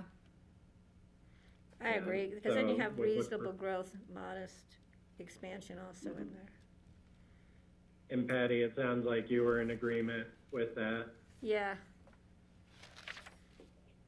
But Steve, I do have a point, and I don't know where it is. Oh, it's under the next one, under core community goals. Hey Patty, Okay. Well, we'll before we cross go your while you're point off looking, I then, just Patty. want No, to make sure we get feedback from the other board members on that I'm last good. change. George? Yeah, so I'm fine with that. The other thing, just based on at least one of the public comments a week ago or so was under community character, Mike Kaplan questioned that the idea that we're going to control growth through the number of gates isn't a realistic way to accomplish that, if you recall his comments. Okay, so I want to, if I could parking lot that, George, and come back to it and just make Okay. sure, it sounds like 3 of you so far have agreed with removing small is important. Just want to make sure Greg and Steve don't have comments that'd be relevant to that discussion. Yeah. Sorry, excuse me. Hey, Rich, are you able to make that just a little bit larger? Yeah, let me, Just a little bit. here. Steve? And then Greg, Yeah, I Greg. wasn't able to see you on that. Yeah, and I'm here. I'm okay with that. I think we already have retained rural and small town feel, and we have just big enough right size, reasonable growth. So I think it won't take anything away to take out the small is important, don't build it too big. Only that was probably put in there because it was expressed fairly stridently by the committee. I don't want to take away any of the power of what they're saying, but I do, yeah, it is redundant, and if it makes everyone feel better, we can take that out, that's fine. Okay. It sounds like everyone's in agreement there. And then, George had brought up, the question of the controlled growth through the number of gates. And Patty, I'm not forgetting that you have another one too that you want to come back to. I'm good, John. I found it elsewhere. Okay. I'm going to suggest we just leave that in because that has been proposed by others. So we had one opinion saying, don't try and do this, and other ones who said this is something they want. So I'm just to leave it. I'm not ready to yank that out yet. I certainly understand Mike's comment about that and appreciate what he said. So I think there's a difference in what the definition is, and I think maybe we should add the word of emplanements after controlled growth of emplanements, which that does, the number of gates does control that. It doesn't control the growth in the upper Roaring Fork Valley. And maybe that's what Mike was referring to in his comments. That sounds right. We're not going to use this as a growth control measure for the whole upper valley. But I think if we add just those two words, that would clarify what I think the intent of it was. Kelly? I wonder if saying control growth of emplanements and operations is even clearer.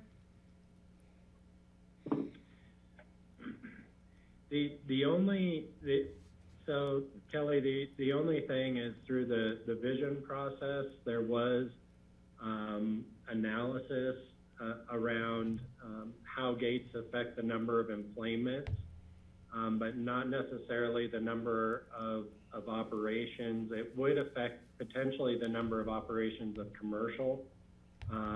It's not clear that would affect the GA operations.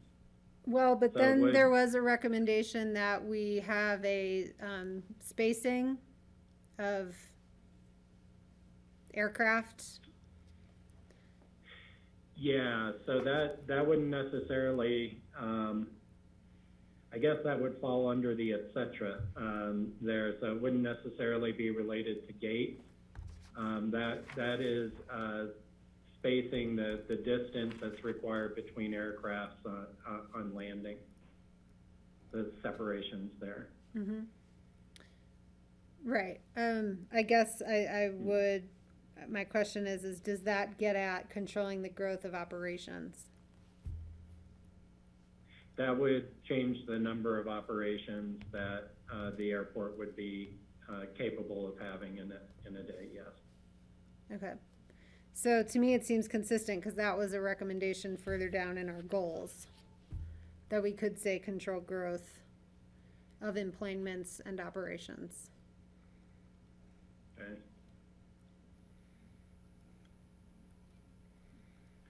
I think that's a good idea. The et cetera is kind of too nebulous, and that explains it better.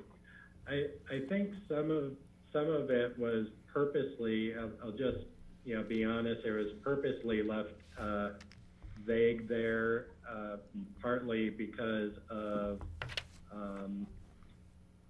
that the spacing is really about safety, not about controlling growth.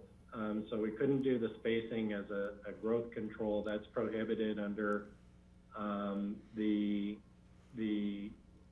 grant assurances that we operate under, but is really a safety concern, and so that's why those were dealt with separately. Greg? Thank you.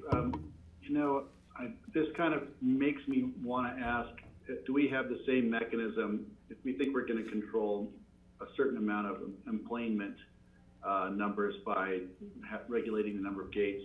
Is that something we can do on the GA side as well? Can restricting or regulating ground ops actually restrict the amount of GA traffic in and out per hour?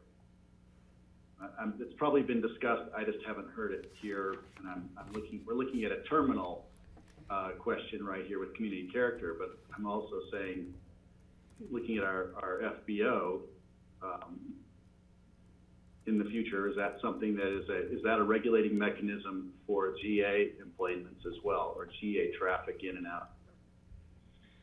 So it's not a specific lever, Greg, for, you know, the number of operations. There was a lot of talk during the vision process about how our infrastructure affects the number of operations. For example, drop and goes. You know, if we don't have adequate ramp space, are we increasing the number of drop and goes because folks cannot park their aircraft?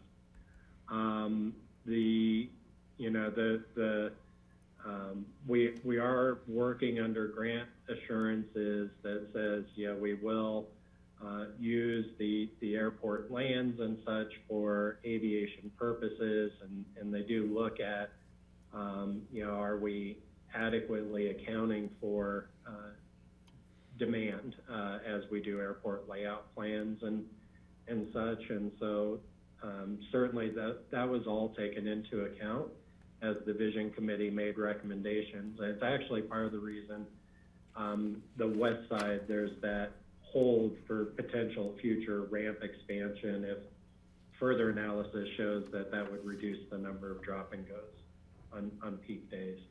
So I don't know if that's directly answering your question, but that's... Yeah, thank you. That's enough. We can move on there, and just wanted to throw it out. Don't want to derail us here.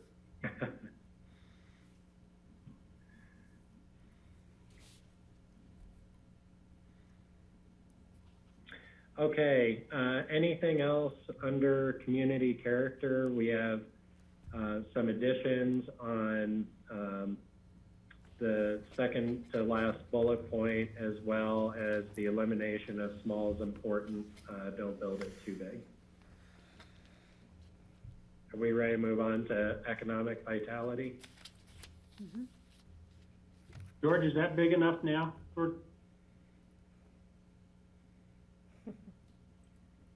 Yeah, great. Thank you, Rich. Okay. If I could very briefly, John, when you talk about what we've eliminated here, make sure we put it in context, because if we remove small is important, don't build it too big from community character, now anybody who's just tuning in may, you know, go into red flag warning. So we have to make sure we have it in context, but we're only taking it out because it's redundant.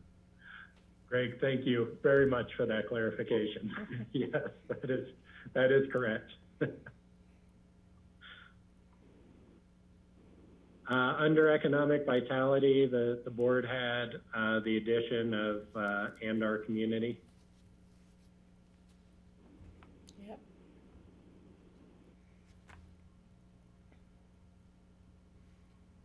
Steve, can I jump in? Yes, go ahead. Thank you. I'm wondering about this last bullet, take valley growth into consideration. I'm not sure what to, it's unclear to me. So if I look back at this in 3 years, it won't make sense. When I'm thinking about economic vitality, yeah, what does that mean? Are we promoting valley growth under this? Are we, you know, what are we trying to get at here? Yeah, I had a similar thought, because we're talking about economic vitality as it pertains to the airport's role, correct? And I'm not sure valley growth, how that ties in to.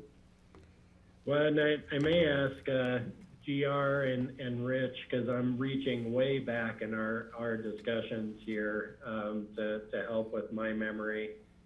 As I recall these discussions with the Vision Committee, it was really about that our airport doesn't just serve Pickens County, it serves the whole valley. And so in those considerations of just big enough capacities that might need to be accommodated, that we need to take into account growth in the valley, not just Pickens County.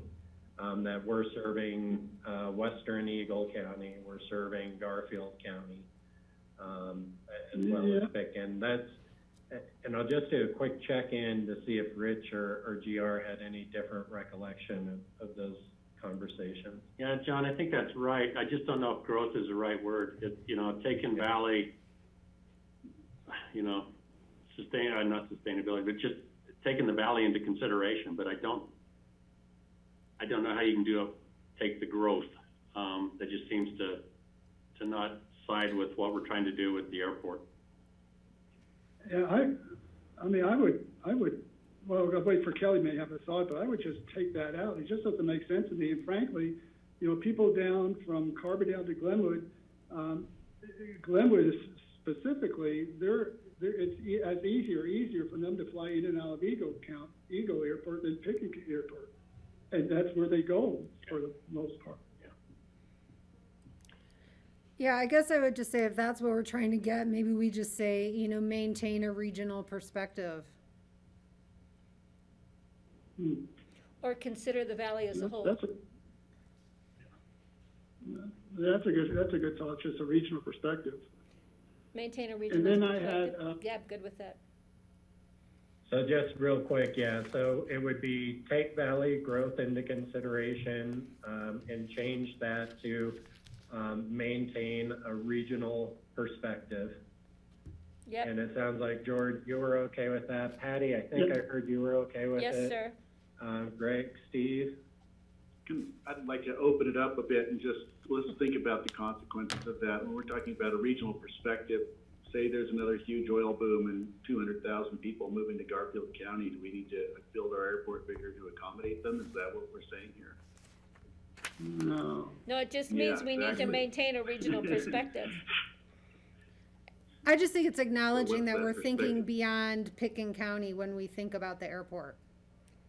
It doesn't mean we accommodate Right. that. It means we just take it into perspective. I'm not sure it really adds anything, or just not to say it at all is probably okay for me.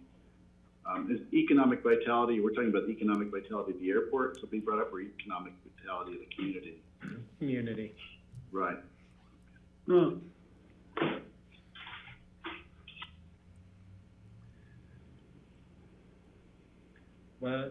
so it sounds like right now we've got 3 of you that like the regional perspective. Greg has raised some concerns. I think, Greg, what I heard is you'd be probably better off taking it out. Steve, we haven't heard from you, and do we want to take a crack at building consensus on this? I'd be willing to say local perspective instead of regional, perhaps. So I'll jump in here. I would just offer that since these are, broader values than just the,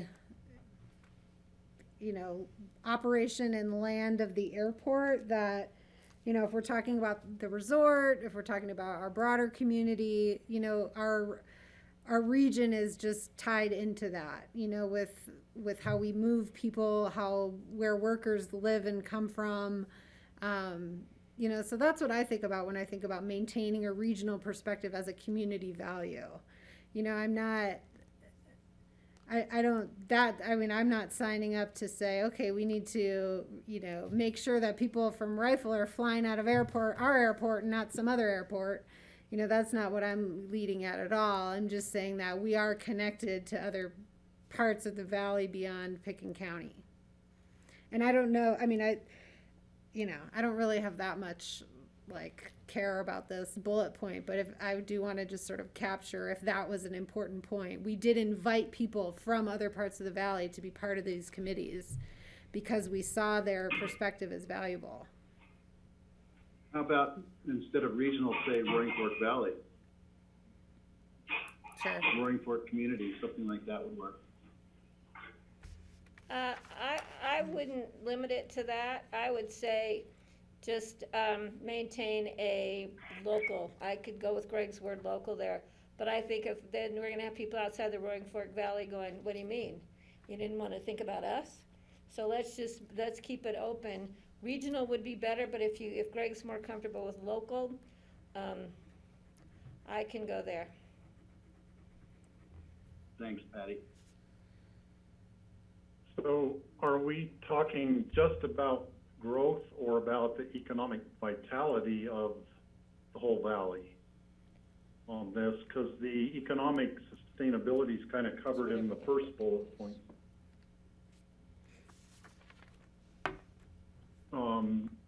And if we're just talking about growth here, it's okay leaving that in, but are we talking about something more than growth? Sort of the vitality of the whole valley?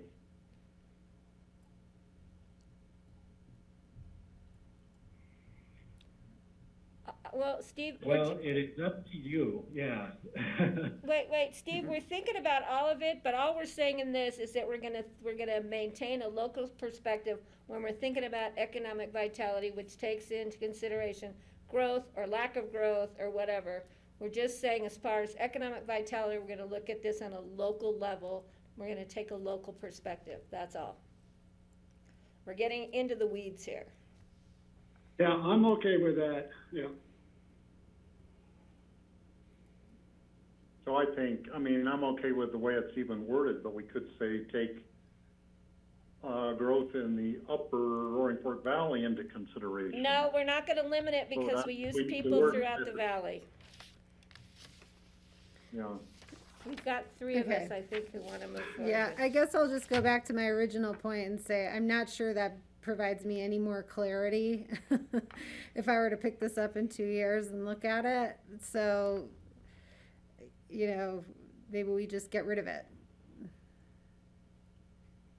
That was my original thought. Well, I happen to like thinking about taking into consideration the local economic vitality on a regional perspective. But if you guys are more comfortable, let's just take it out and go to page 3. Okay. Okay, so it sounds like folks are okay taking it out. Yeah, because I think it's redundant to the very first point, frankly. Yeah, and it doesn't really add anything to the point about economic vitality. All right, let's keep moving. All right, Rich, bring us to warm and welcoming. This can't be too controversial. I got one. Wait. It says stress-free. We can throw that right out the window. Yeah.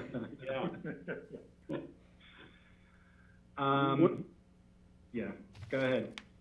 I have one. When are you not stress-free flying in and out of any airport? True. So I would recommend just under. I don't like stranded. I don't know. It just it doesn't sound warm and welcoming. So maybe we just say guest friendly for layover passengers. Could we use a regular operations, guest friendly for regular operations and peak crowds? No, just put guest. I think layover passenger, people are gonna get stuck, but. It should be guest friendly for all passengers. Mm-hmm. Just say guest friendly for passengers and peak crowds. That says it all. You don't have to say anything about stranded or layover. Just take out the word stranded. Good. I'm fine with that. Good. I would take out stress-free. I don't know how you could quantify that. It's frankly. aspirational, George. Remember. I have a quick funny story. So I had a flight delayed. A guy in the lobby gave me a bottle of tequila out of his carry-on bag. The pilot took down my phone number and said he'd call me when they boarded the plane. And I walked home with my bottle of tequila and made a drink and waited for the pilot to call me. So that was pretty stressful. Now I want to know if it was you or the tequila that got to the pilot. I don't know. And when you get off Aspen Airways back in the old days, and even today, you get off the airplane, you arrive, they open the door, the fresh air hits you in the face. It's a great stress reducer. So I appreciate that someone put stress-free in there. It's certainly an aspirational thing. If we could create a stress-free airport experiences, we will have won. Yeah. Greg, they were just happy because they were able to land safely through. Yeah, that they landed, yes. Through a snowstorm. Right. So in Hawaii, they used to put a lei around you when you would get off the plane. Somebody would put a lei around your neck of real flowers, not a fake I one. could say something, but I'm not And going They to did say that in it. Aspen in the Virgin 70s. Islands, they hand out little shots of rum made in Virgin Islands. We're getting way off. We're getting way off here. Oh, God. Starting to think we should have scheduled the 3 hours. Yeah, Bill, let's try to maintain and With stay tequila. focused on this. So, are we on to design excellence? Yes.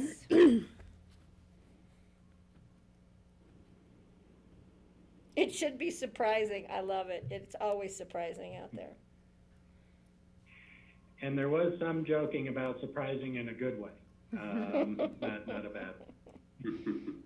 I'm putting it in a good spin. Yeah. I'm fine with what's there.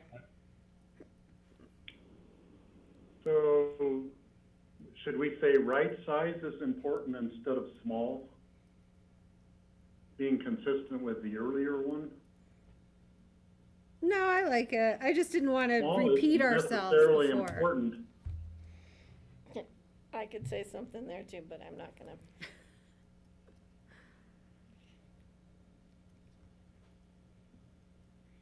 So I've heard two different things. One is okay with as written, the other questioning the small versus right size. I vote for that we keep moving. Okay, Yeah. so we've got Greg, keep It's moving. okay. Yes. Okay. This is all aspirational anyhow.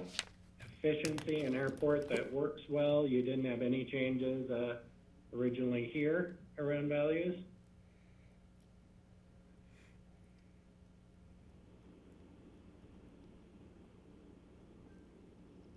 I'm fine.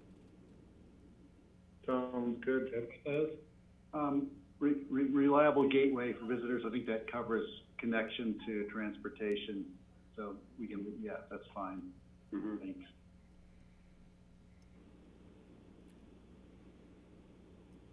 Preserve high quality of life. This is starting to get, I think, at some of the issues that you were worried about in the values statement too. I maybe would add mitigate noise and odor, since both of those are key community goals. Odor or pollution or air quality.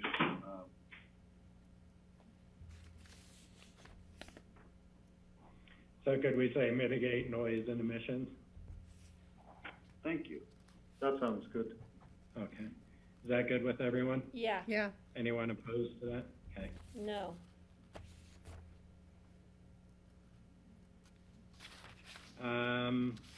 Convenient and easy ground transportation? We'll definitely make that seamless, bullet point. It needs to be bulleted. Oh yeah, we lost Okay. the bullet point there. Yeah. Got it. I accept that change. Everyone okay with those? Okay. Rich, you wanna scroll us down? Before we move on, can I offer my edit to the vision statement? Oh, yeah. Oh, yeah, let's go back up. Okay. But we have to start over and go through everything again. Kelly. All right. I'm going to skip down to we will continue. So we will continue to support the overall quality of life of residents and visitors of Pickens County, recognizing that the airport is a vital economic asset and reflects our commitment to sustainability and stewardship of the natural environment. Perfect. Perfect. Can you email me that, Kelly? Yes, Kelly, I'm not a very good stenographer. If you could email that Happy over, to. I'll get it into the I will document. be happy to. Okay, we got two perfects. I'm assuming the author's all in favor of it. Yes. Steve and Greg, you're good? Yeah, I'm good. It's not Yeah. too small, it's not too big, it's just. Thank you, Kathy. Now, Rich, scroll through quickly, don't let them stop on you. I'm getting there. Hey. Core community. So, as we got into the core community goals, this is where the board started to have, I think, more significant revision. So I'll let you look at the additional text and see if this is still where you want to land after the public meetings.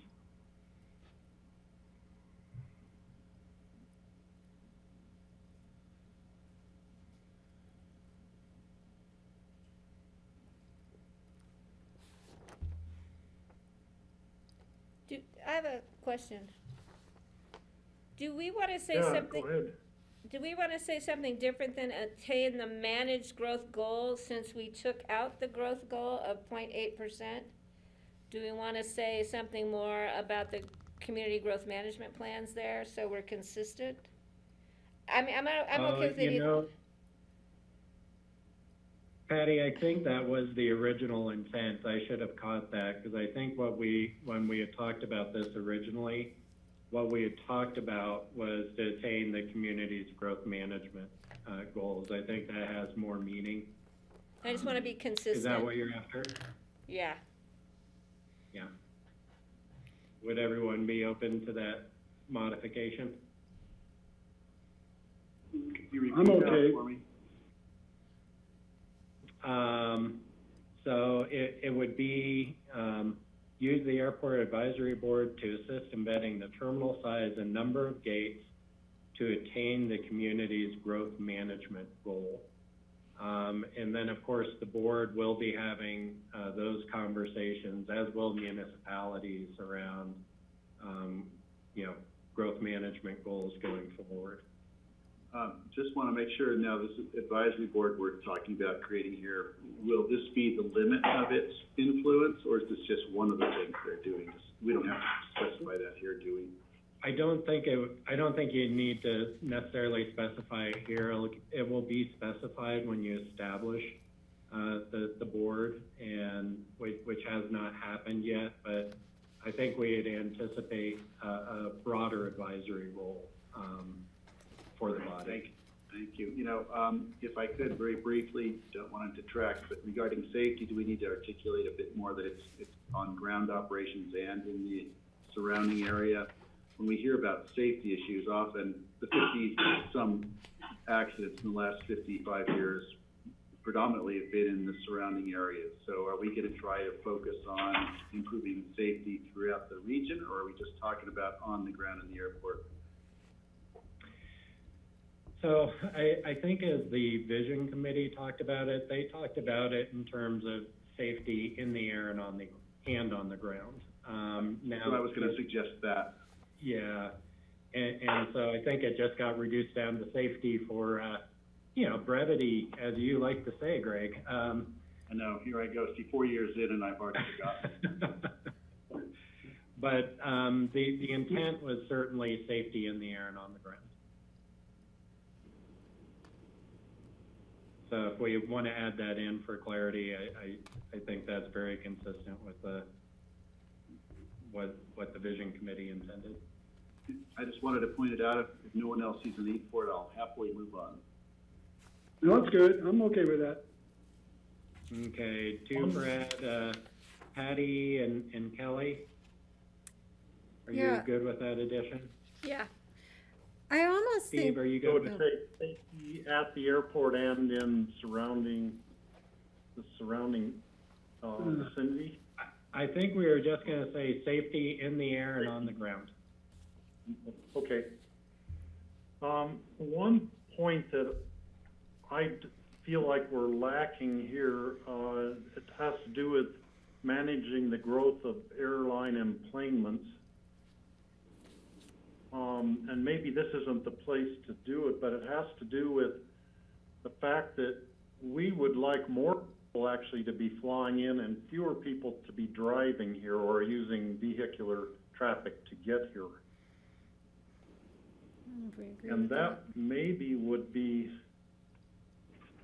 something in one of the later recommendations, but it maybe should go here. And what I would suggest is manage the growth of airline enplanements to be consistent with community growth management and vehicular traffic control plans, something to that effect. Yeah, so Steve, you're worried about, if the airport isn't the driver of growth, folks are coming in either by rubber wheel or airplane. And the preference would be to have them come in into the airport and then hopefully use mass transit or some kind of shared transportation to their final destination. Yeah.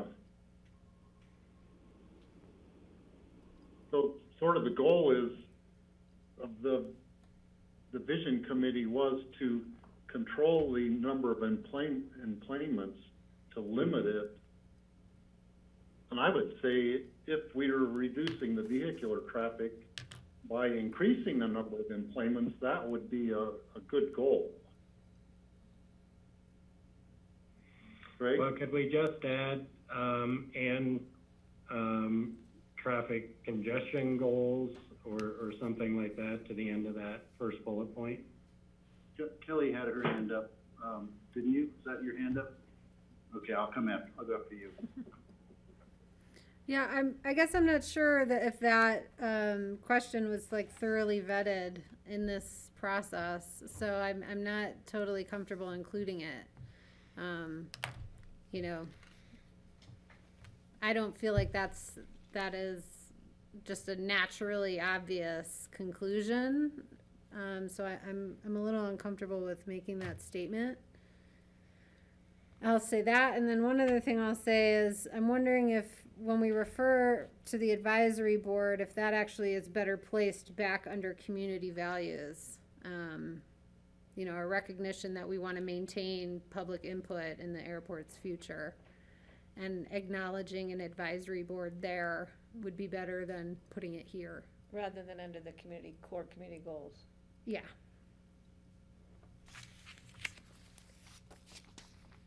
Yeah, because it isn't really a goal, it's an action.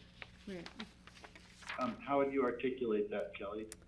I would say maintain community input of airport's future by creating an advisory board under community character. Did you get that slowly enough so Rich could get the language? I can email that. So you're looking at putting it up here, Kelly, is take it out of there? Yeah. I agree, because it's not really. Our desire for community input is very much part of our community's character. Right. That is true. Yeah, that makes sense.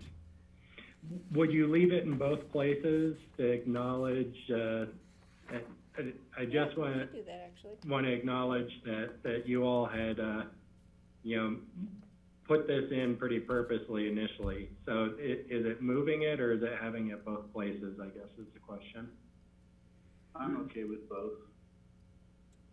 Especially the way in which Kelly worded it, this last time you worded it, to go into the values under community character, I think makes it appropriate to leave it in both places. Because this actually outlines then. I don't think it hurts to put it in both places. My preference would just be to have 1, 2, 3, 4 without one having a bunch of sub bullets, but that's just an editorial comment on your part. Yeah, that's like just a visual preference, I guess.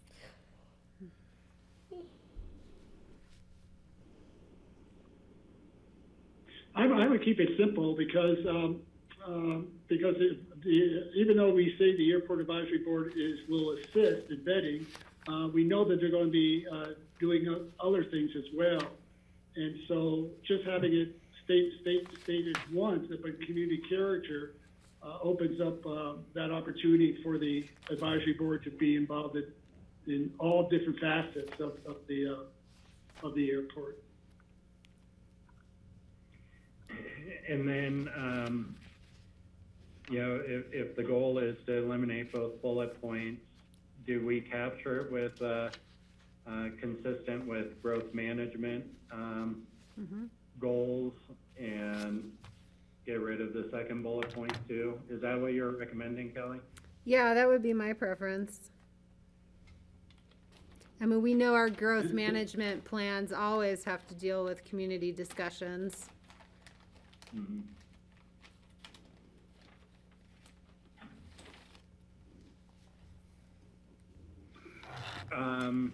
Thoughts on that recommendation? So it'd basically be, you know, probably beefing up just a little bit at the end of the sentence in number 3, around the, you know, consistent with community growth management goals, really eliminating the 2 bullet points with the committee getting added under the values, community character values. Yeah, I'm okay with that. So we're just leaving 3 without bullet points? Yeah. Yeah, clean it up. Yeah, clean it up. Okay, so George is there. Patty, I think I heard you're there. Yeah, I'm there. Kelly's there. Greg, Steve. I'm good with that. It makes the 4 points here of the core goals more equal in weight without a whole bunch of more words on just one of them. That looked odd to me, the way that all of a sudden we're expanding on one with information that could be put elsewhere in the recommendation. I'm okay with it as well. I want to make sure that the end of the sentence number 3, then could we have it say consistent with community growth management and transportation plans? Would that be helpful, or is that opening a can of worms? I don't think we need to add Well, transportation plans.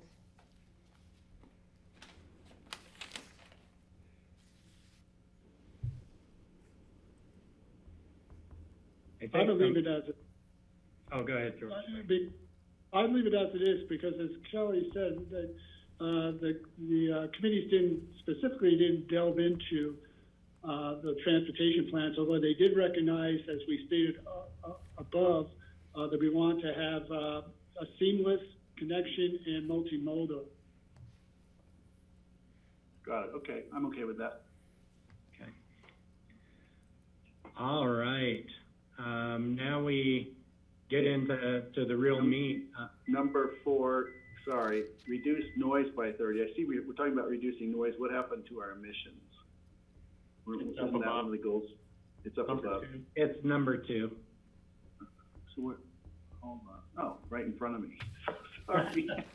But if You want me to? Yeah. I can't get across like that. It was all those other bullet points that was messing it up. I'm going to suggest that, yeah, we don't need to probably approve these. Let's just go right into here. Maximizing safety at the airport. This was the, I think, first and highest priority, frankly, of the Vision Committee. The addition that the board had made prior to the public comments was in bullet point number 2. So I'll let you take a look at those for a moment and see if there's anything that need to change based on the public comment you heard. The one thing that I noted, John, was stated several times in all of the things we've heard that the number one thing to increase the safety at the airport is to increase the separation between the runway and the taxiway. And should we put that as a 4th bullet point on this? Because that was the number one thing that makes the airport more safe. And since this is really your document now, I have the privilege of turning that back to you all as far as, you know, is that an addition based on what the board heard? that you would want to make. I certainly think, Steve, from the staff perspective, that's certainly a position that the FAA has taken. Well, excuse me. Maybe worth in that third bullet putting separation in the air and on the ground, because when we talk about separation, we're talking about runway separation. The ICAO parking is a separation for safety as well. So I wonder if that would do it. Yeah. Yeah. Oh, that thought did cross my mind too, to put it in separation in the air and on the ground. Yeah. Both. Yeah. So let's just do a quick check-in with everyone. So it's really taking on the third bullet point, adding separation in the air and on the ground between aircraft, and that captures some of the later recommendations around ICAO,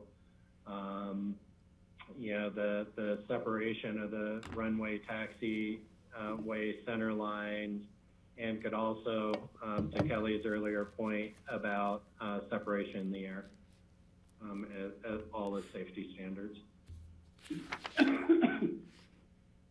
Is everyone good with that change? Yep. Yeah. Let's just make sure it's grammatically correct, but yeah, I'm okay with it. Well, that's a tall order, Greg. Anything else on safety? We ready to move to maximizing sustainability? Yep. Okay. There's quite a few bullets on this, so let's just do the first. Let's do the bullet points on page 5, recognizing that we'll be going on to page 6 to continue this. I don't understand the first one that's redlined, strive towards carbon neutral /free. I don't understand /free. Well, I think in the discussion, George, there was statements about being carbon neutral and there were statements about being carbon free. So we just kind of thought, well, how do you, there's maybe a different way of wording it, so. I think what we're really after, though, George, is what is the board's goal here? What is it that you're trying to articulate? Because there was a conversation where this wording change was important, but I'm not sure at a staff level right now we're understanding the distinction either. So yeah, I think it is worth that conversation. Because we did decide that net zero really wasn't capturing the entire goal. The entire goal was to work towards being carbon neutral. I don't know how one could be carbon free, but you could be carbon neutral. This is GR. There was a few things during that conversation that popped up. Each one of those terms has a different meaning in different industries. But whatever the board can do to give us that clarity of what the goal is, because carbon neutral building is a little bit different than net zero building, which is a little bit different again than carbon free development. So what's the difference between carbon neutral and carbon free? That we need to have both. I can tell you. Carbon neutral, you offset the production of any, the consumption of any carbon, you would offset to be carbon neutral. You don't create it at all. And carbon free is, you don't produce any carbon equivalent emissions. So you wouldn't have to do any offset mitigation. Right. So I think we should leave them both in there because they're very different. One means you offset and one means you don't create. Mm-hmm.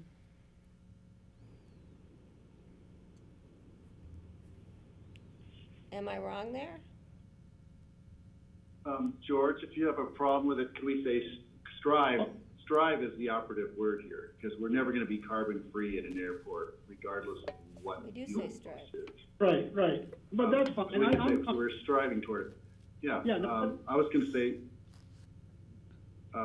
we could say strive toward reducing carbon emissions in airport operations to the greatest extent possible, which kind of sums it up, whether it's neutral or free. Yeah, no, I mean, I can live with the way it is because, again, this is just a vision statement. and so you're striving, that's your vision. And so, this is a good discussion. I just brought that up. I just was questioning, free, that's all, but.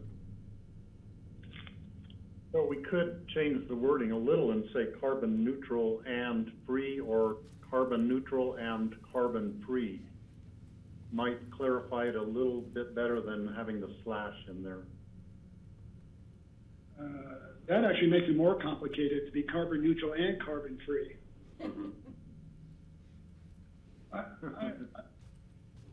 I'm okay with what we want to do is reduce carbon. We want to reduce carbon. Right. So we can say strive toward reducing carbon in any way possible. No, that's too. I mean, I'll just say in our core, George, right? Isn't core statement now a carbon-free valley? That's sort of our highest, aspiration. It's carbon free or carbon neutral. I'll have to look real quick. Why don't we just leave them both as it is? Yeah. Yeah, that's fine. I'm fine with that. All right, good. I've got 3 votes. We're done. I can move us down to the bottom part. Except for that big helicopter that's flying up over our heads. And there were a lot of additions that the board made or felt was important to add on the sustainability goal, which are represented in the bullet points at the end in red.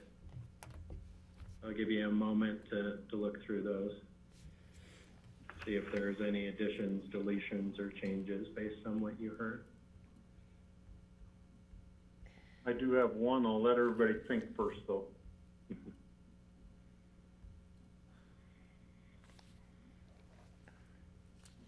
I have a question. Yeah.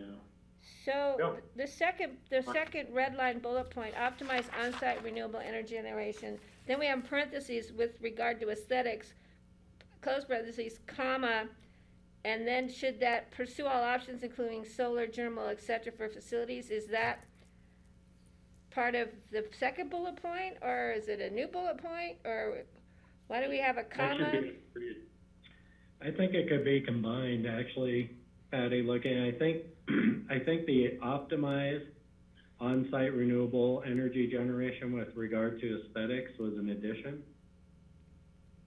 And then it should be But it does optimize, all- comma, pursue all options including solar, so it's 2 bullet points or 1 bullet point? I think it could be 1 bullet point. So we should combine that, because it's kind of confusing the way it is. The second thing is tie decisions to the climate action plan. Who's a climate action plan? Just the, or Pickens County's climate action plan? Yeah, I think we were assuming that it'd be Pickens County's, but we can To the county's climate call action. out Pickens County's climate action plan. Yeah, I think we should, because that could be to anybody's climate action plan. And I haven't read the rest of them yet, but I'm on my way. Yeah, the off-site mitigation one needs a little work at the end too. That doesn't read right. So the point I would like to add to it, Yeah. and it might be on the pursue all options, including solar, geothermal, comma. I think we should put in something about tying this into the AABC airport microgrid and including battery storage as part of that. Now, the battery storage might be not at the airport, but over by the Holy Cross facility in the ABC. But I think that's an important part of the renewable energy generation, is having some storage available also. Steve, this is GR. Can I make a recommendation for those 2 bullets to put together? Sure. Just have those 2 combined to say optimize on-site renewable energy generation and storage, including solar, geothermal, et cetera, with regard to aesthetics. The only thing I didn't get in there maybe is the microgrid portion, but I think that not knowing where where that would go, it might be good just to keep it a little bit I simple for the agree. airport. Yeah, and that wording was great, GR. I like the way, that was perfect.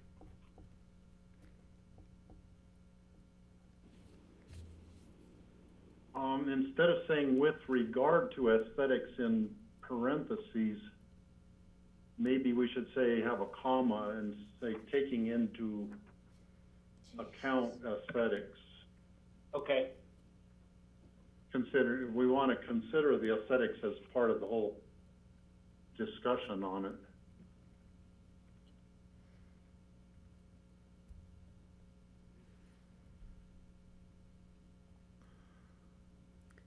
Can I just suggest that maybe before this gets finalized, we just group the bullets as relevant to each other? You know, for example, like we would move up when establishing air quality baseline and mitigation, bring in air quality specialists and put that either with or right under the bullet that talks about modeling and tracking of pollutants. Right, rather than creating its own bullet point. Yeah, so like when we talk about renewable energy, we keep those together. When we talk about air, we keep those together. When we talk about noise, we keep those together. Yeah, we can do that. I think, what I had done is just to put them all together so you can see those changes and rather Yeah, that's dispersing them, but we can do that, Kelly. Okay. Same thing with overall use of aviation-related fuel, and then we talk about biofuels. And there was another one too. We keep talking about aesthetics of renewables, and we talk about, you know, balance between solar panels and need for open space.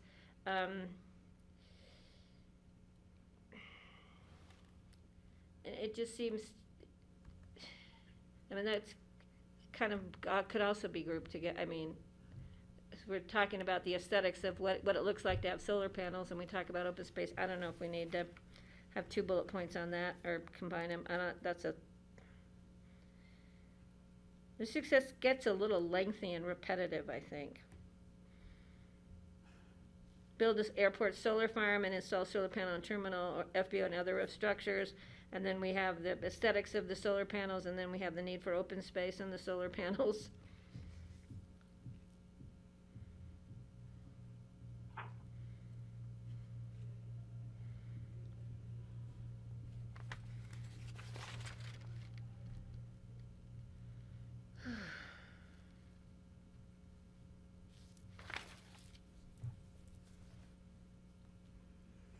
Instead of saying create a balance between solar panels and the need to have open space, maybe we could word it as consider the protection of open space when siting of solar panels or a solar facility.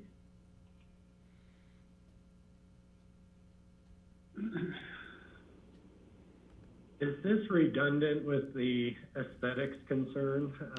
Was the board concerned about managing to something different by mentioning open space versus aesthetics? Because this is an open, go ahead. Yeah, I think so, John, and I also think then it goes up to the thing, build a airport solar farm and install the panels on terminals, FBO and other roof structures. That's so you can conserve open space.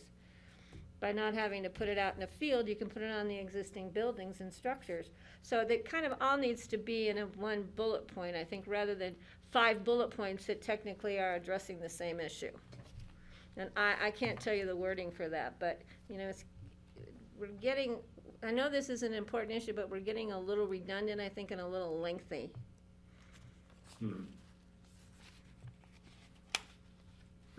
How about if we amend my recommended language from earlier to optimize on-site and community renewable energy generation and storage, including solar, geothermal, etc., with regards to aesthetic and open spaces. That gets, I think, all of those bullets together, and it's a little bit long, but not nearly as long as. And then still leave the one about putting them on terminals, FBO, and other roof structures, which for solar panels, does that, I don't know, just leave them all in.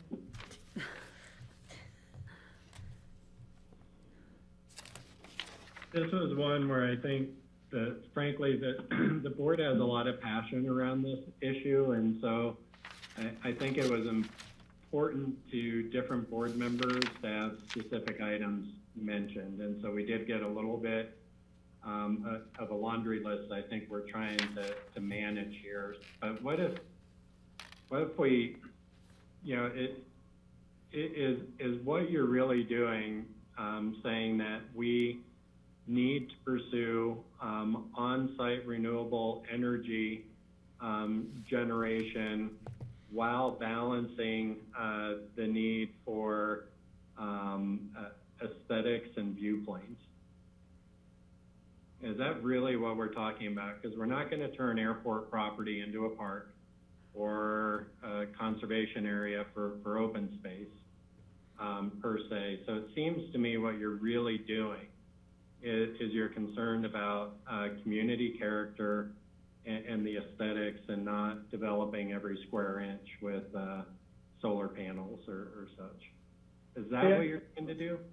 Yeah, because if you look at the next line, you've already captured it in the renewable energy generation. That includes all the options, solar, geothermal, et cetera.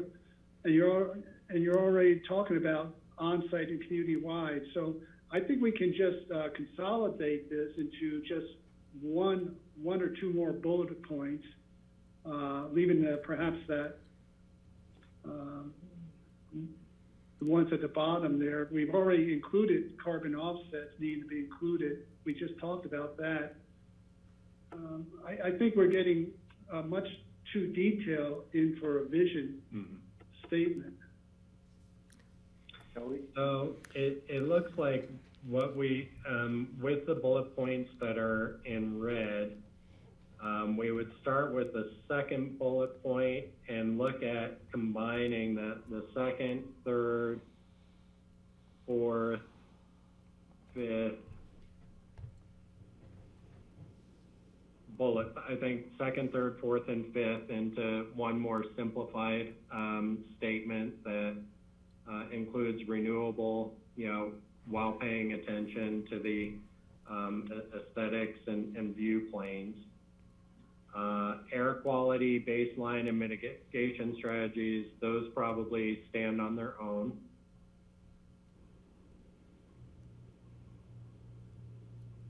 Well, you can combine probably that bullet point, the next bullet point. I think if the board is okay, I think we have a sense of simplifying and capturing kind of the core ideas. We can probably hopefully take a crack at this and bring it back with final adoption. Yeah, I'm fine with that. I just want to put a plug in for retaining the word optimize when we're talking about production and installation of renewable systems. Because I do think we are trying to say, like, let's do as much as is appropriately possible on these facilities, you know, as we also consider open space and view planes, but that the goal here is, like, let's really go after it, and we're committing to it. To putting our renewables on site, only if and when we can't adapt or accommodate all of that, then we might have to look at off-site generation. But I'm not saying put that in there, but that's what I'm just saying, I think the word optimize, you know, captures that for me, so. Steve, Greg, I was just going to say that the first red bullet point and the very first bullet point on this, to me, could be combined. They both have the same goal. Incorporate biofuels and pursue other fuel options. It just seems to me that, you know, we should clean this up so it's more, I appreciate the efforts to make it clearer and less redundant. So bullet point, red, first bullet point, and then the first red bullet point could be combined to say, they have the same goal, really. Yeah. Okay.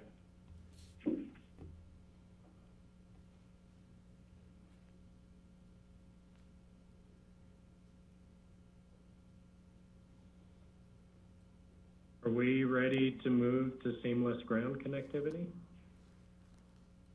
I think so. Okay.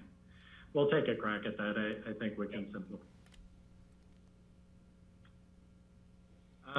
There was one deletion with the aerial and rail connections, recognizing that those analyses have taken place through EOTC, I think, and replaced with reserve space for future multimodal opportunities, which may be included in future planning processes in concert with the multimodal Upper Valley Transportation Plan. Sorry, that was a tongue twister for me for some reason. So I'll let you take a look at those and see if there are any additions or changes. Looking at the fifth bullet point, airport-specific circulators with luggage capacity connecting to Ruby. Now, is Ruby spelled B-E-Y or B-Y? I think it might be B-E-Y. Yep. But then it says Brush Creek. Do we mean Snowmass Village, or do we mean the Brush Creek Park and Ride by that word? We mean the Seems park to and me ride. it'd be better to deliver people right to the town of Snowmass Village rather than dropping them off at the Brush Creek Park and Ride with all their luggage. I think we were talking about just to the park and ride for people who park there or get picked up there by people who are coming and going from the airport. And I think that's what the working group really focused on, was just from the Brush Creek, a circulator that would run clear up into Ruby Park and back in that fashion. So, yeah, and then in terms of, I would see a circulator just going from Brush Creek Park and Ride to town, back and forth all day long, kind of a circulator. Just like the Route 4 at Snowmass Village goes from Town Park to the mall, back and forth all day long. It's a similar concept. And that's maybe what they were looking for. yeah, that was the intent behind that, Steve. So should we say Brush Creek Park and Ride to be specific? Certainly can, yeah.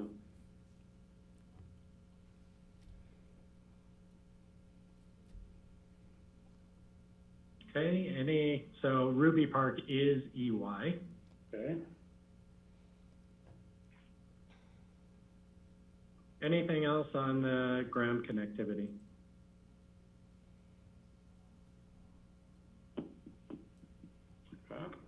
You ready to move on to number 4?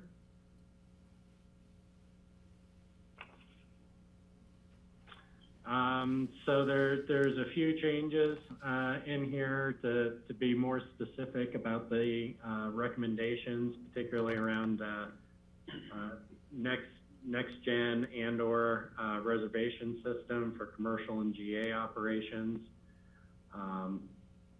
And then there was the board had added an acknowledgement that past reservation systems had proved unsuccessful. Any other changes on this? Yeah, I'm not sure why we would need to state that, because who knows what the future is going to bring, and certainly now with our new administration, with the focus on climate change, I think Biden's administration is probably going to be looking at Secretary of Transportation that's going to be looking towards how to mitigate climate change. So, what's happened in the past doesn't really mean what may happen in the future. So I'm not sure why we need to have that statement in there. Yeah, George, there was, during the public comment portion, I believe somebody stood up and said that they didn't believe this statement was all that true too. But I think what we heard at least in the discussions, were that in the past that there were LLCs and different planes taking up same planes or same pilots taking more than one reservation, and it became a challenge just to manage. They were under different LLCs. So they were just in how it was done. But I think if there's acknowledgement that there may be challenges with that, that's fine. I don't know that it needs to go into a vision statement. Ellie? Thanks. I would offer maybe we just say evaluate challenges of, experienced by the past reservation system. Because maybe we just need to do something like have the tail number be how they reserve their, Yeah. sort of dig into those reasons a little bit. I don't know if we need to put that in here, because I think we've already talked about looking at that, and if we look forward to a reservation system, how we can be more successful, but I don't know if we need to get into specific steps, because then it just gets. No, as long as we remember it. I promise you. For me, that would be a detail that I would forget to say, let's revisit why we. Well, I just want to know this what didn't work out so good. on-siter means. On-siter, a peak period GA pricing program. Needs a capital C to make it make sense. And on that point, I was also going to suggest to delete the language in the parentheses. We'll consider it. Do you think we still need to pursue with knowledge reservation system prove unsuccessful in past applications, period, and then consider a peak pricing program, or? Well, I like I said, with regard to the first bullet, I would just maybe say evaluate challenges to past reservation system if we want to keep this in here, or delete it altogether. And then in the second bullet point, I would delete what's in the parentheses altogether. And just consider a peak pricing. Yeah. Peak period pricing. I think we need to keep in there the peak period pricing program. That's the tongue twister. And I agree with Kelly's language there. And take out if reservation system isn't sufficient, that's redundant. Yeah, and I just note, I think the goal of the vision committee and having if the reservation system isn't sufficient or successful was just to make sure that we're prioritizing looking at that reservation system first. I think they viewed that as the more certain solution if it could be done. So I'll just throw that in there. I don't know if it really changes if we remove the parentheses.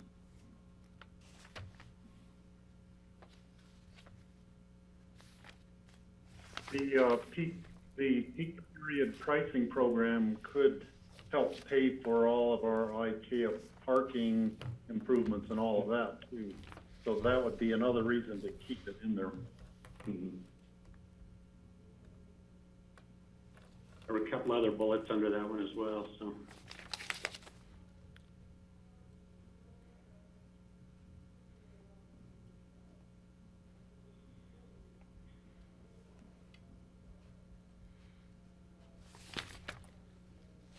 We going to the next page? Yeah? Yeah, we're on the last three bullet points at the top of the next page. Page 7. Can I ask a question, Steve? I will ask it. Is that first bullet point to allow us to look into what could be considered moderation of standards? To see what other airports have done to address that issue? Hold on, it moved on me. Can you scroll that down just a? Which to me is fine. We didn't say that, but we're saying that.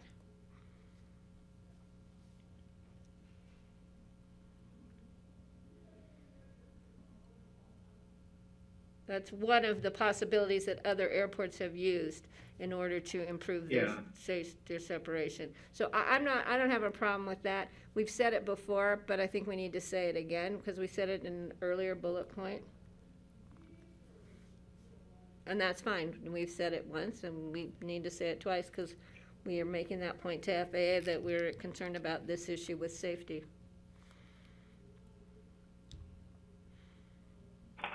Why not just delete it rather than say it twice? What am I missing?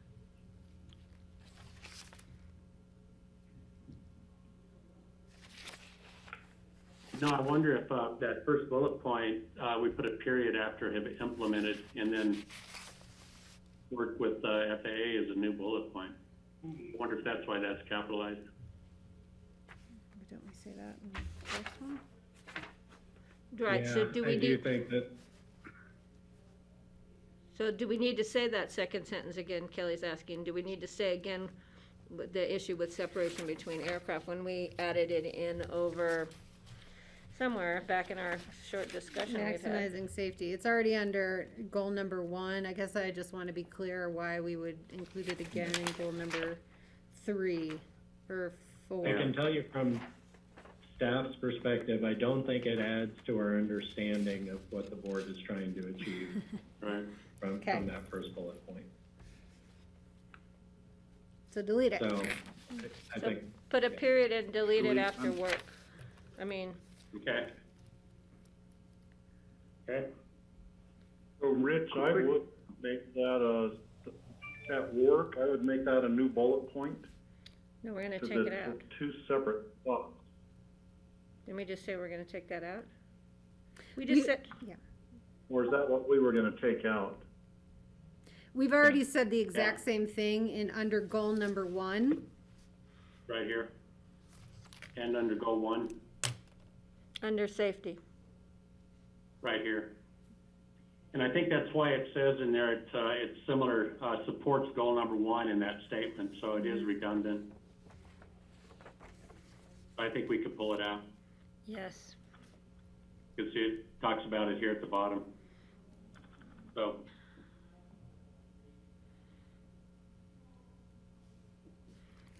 Okay, if we can move on, I have a question on the next bullet. Can I ask one thing about the first bullet point? Just, if this is a mission, or what we're calling, the vision statement it's requesting that we, the creators, do something, the very first bullet point. That's just unique to me. I haven't seen that yet. Request BOCC, seek further actions. Is that a necessary part of this? Probably not.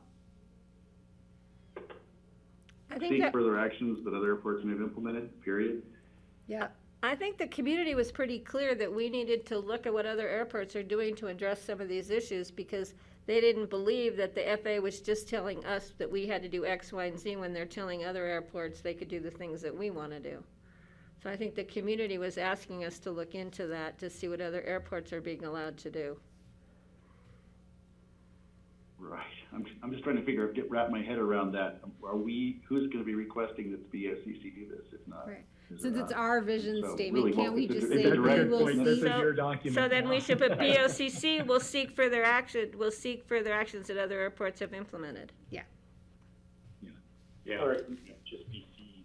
Is that what you were getting at, Kelly? That's what Greg was getting at, yeah. Good point, Greg. So on to the next one, the east side taxiway design. I guess I would offer, should we add ramp design in there too? I thought I heard from some of our presenters that those ramp islands that are in the common ground map help with commercial queuing as well. Oh, those funny little, Yeah. Yeah. Yeah, East side taxiway and ramp design.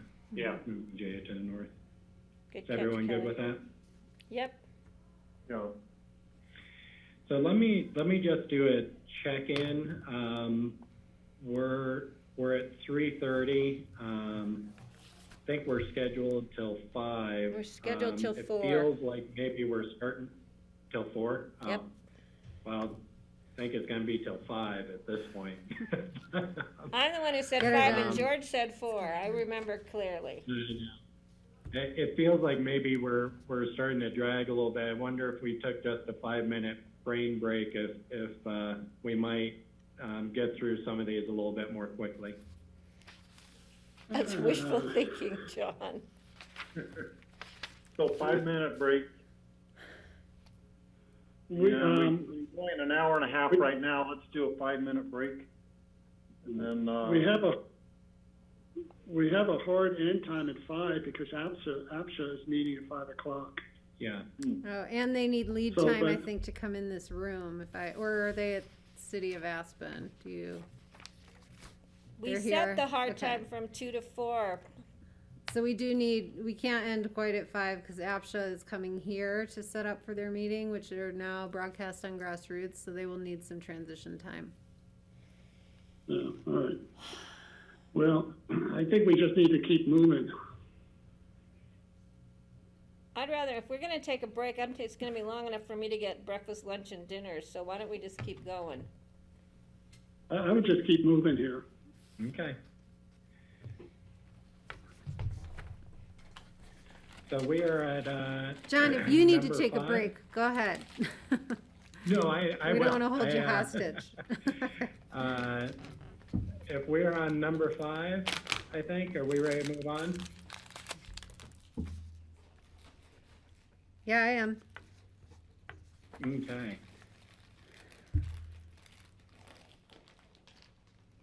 Let the board take a look at those. There's some additions at the end.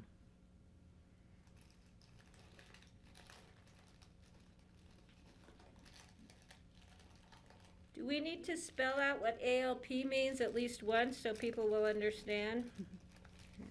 Yeah, we can do that. Airport layout plan. Yeah. Probably the same with the ICAO parking. Oh, we did do that. We did that, what about APU use?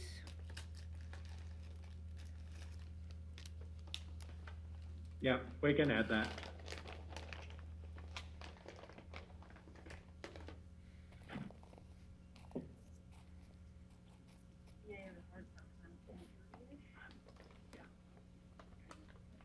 Yeah, we're up. Any other changes there?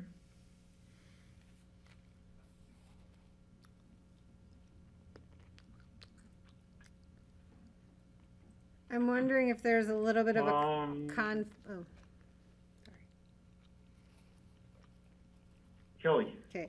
I'm wondering if there's a little bit of a conflict between phasing of ICAO implementation and maintaining the current number of aircraft parking spots. I just want some clarity. Maybe there's not, but. I don't know what this means. Where were you, Kelly?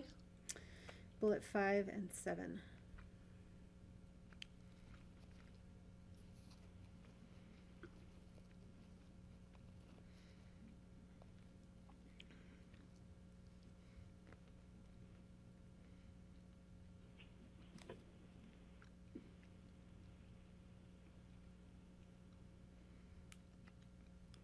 What did you want to change there?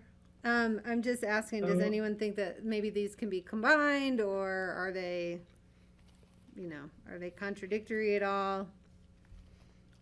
Well, looking at these now, Kelly, I'm wondering if the board's goal was really about phasing in ramp space, not the ICAO parking, because you're not going to have non-ICAO parking on part of the ramp, right? Well, you could, depending on how you phase it in, John, I think that's. Was that the idea? Yeah, it doesn't mean that ICAO has to be completely done all at once. You could phase it in, to see the impacts of the drop and goes. And if it does impact it, maybe you don't carry on with your ICAO the rest of the way. I think that's all it was, is just to be able to analyze as we were going along to make sure that it wasn't creating these ancillary impacts that we just weren't sure of. But it's not really ICAO parking, it's the total number of parking spaces, which is either managed by building more ramp space or putting more planes on the ramp space you have. True. Right? Yeah. Well, and I would say in bullet 5, we're saying maintain the number of parking spots, but add them incrementally. That to me seems contradictory.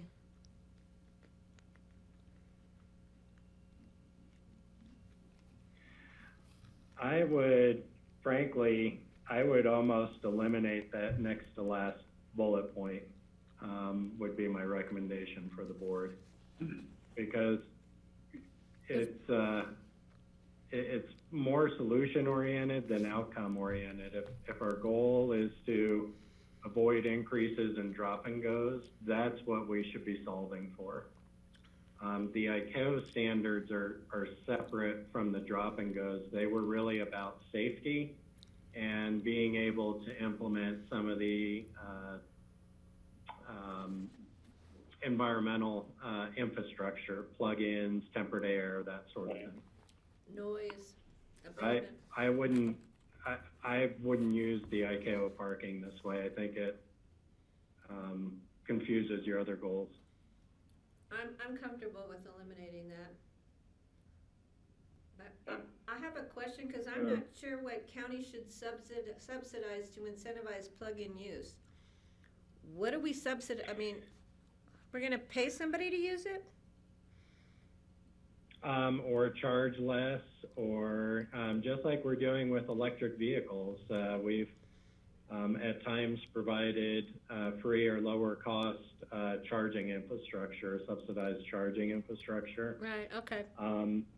And I think the concern here was more if we couldn't compel the use of this, then we needed to incentivize it. But I think the first goal is to require it, to compel it. Okay, all right, I can accept that. That makes sense. Kelly? Yeah, and then going back to that bullet 5, I would offer a edit. Instead of saying maintain, I would say reserve space for current number of aircraft parking spots to avoid increases in drop and goes, and county should add non-airline parking incrementally and measure impacts before additional space. Before adding additional space. Because isn't that what we're trying to do? Sounds good.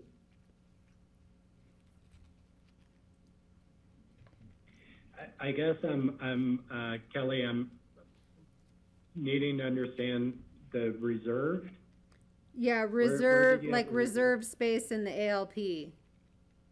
Oh, reserve space. I was thinking reserve parking. Sorry, I got confused there. Yes, that makes sense. Okay. Kelly, can you send that language? Yep. Rich You're and my yellow JR highlight. are gonna be watching this meeting over and over again in slow-mo to get all these changes. Patty, if you saw my notes and how many I have that say, go back to 3:33 in the afternoon and see what Patty said. So You're on the learning, last GR, bullet you're learning. point- The last bullet point where it said these goals tie into goal number 13, leave runway where it is. I'd say they apply whether the runway stays where it is or the runway moves. All of these goals about the ramp space and the reserve parking are still the same.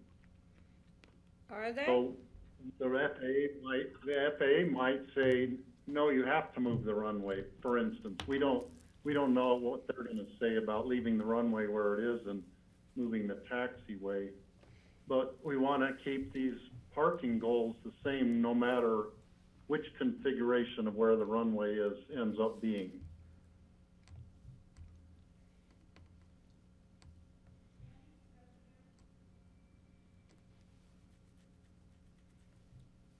So I don't know how we would word that.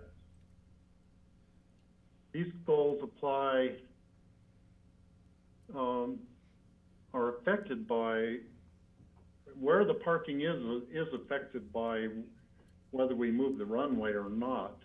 But we still have the same goals for the parking, whether it's on the west side or the east side or farther north or whatever. Can somebody clarify that for me?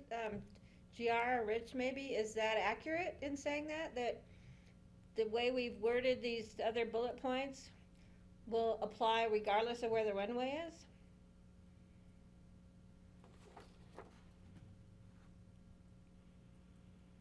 Yeah, I'm trying to think of why this was typed like it was. I think the notion was that if we leave the runway where it is, that the phased approach to construction would start with the space reservations as part of the ALP, which would be on the east side, right? And then you would start with your ICAO parking working up towards the terminal, with the runway being last, if that's where it's left where it is. If the runway moves, there may be a notion that the runway goes first and then the ICAO parking starts. But I think given the map, the way it was set up was setting it up to where it was leaving the runway where it was in the ICAO parking. So I think Richard, sorry, John, go ahead. No, it seems to me that what we're really after is our goal for the end game, not the implementation. And so I don't know if we do need that last bullet point. Yeah, I don't know that it adds anything. It may even confuse it more. I think that was just part of the discussion. We were just trying to capture that, but I think you could move that easy. All right, let's take that last bullet point out. Yeah. Yeah. Keep moving. Thank you for the clarification. Next, we're back to neutral or free. Yeah. Both, we kept them both. I think we've dealt with that one. So anything on the FBO that came out?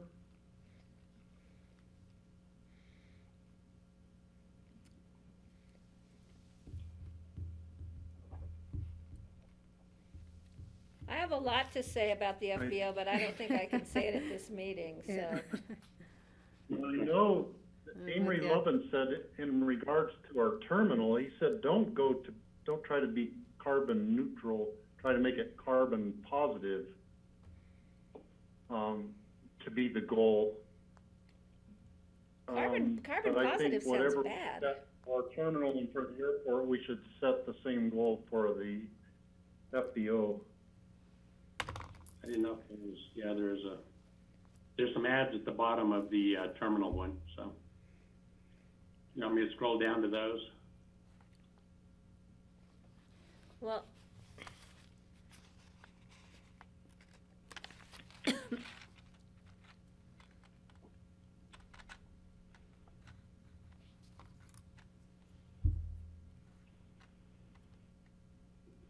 think we had dinosaur in there and we changed it to prehistoric relics and artifacts.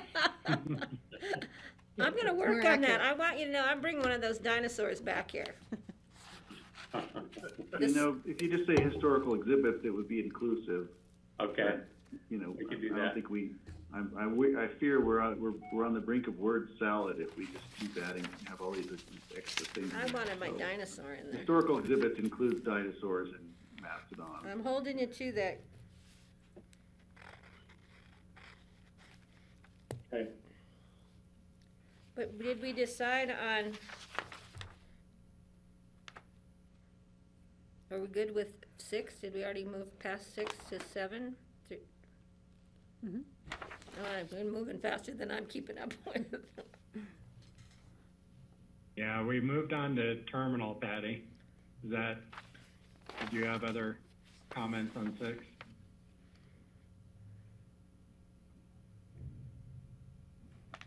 What's a recomposure area? That's gonna be like after you come through TSA and you need to put your belt and your shoes back on and get yourself recomposed. You mean like a your shirt dressing back room? in, whatever. I've never heard it called that. That sounds so much different to me than putting your shoes and your belt back on. You could call it a public dressing area. That's what I was gonna say.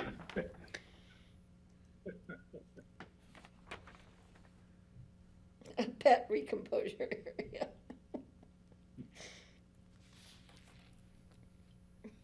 Starting to get goofy over here. Create Yeah. spaces that are peaceful. So I'm just gonna try and keep moving us along. Yeah. It doesn't sound like there's a lot of changes on number 7 around the terminal.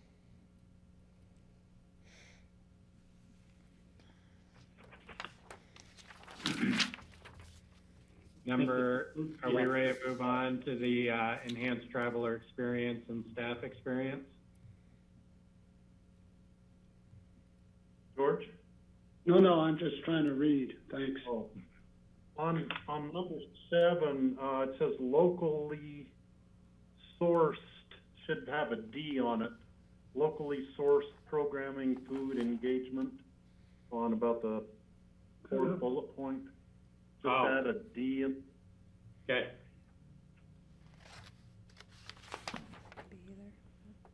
Okay, we can get that.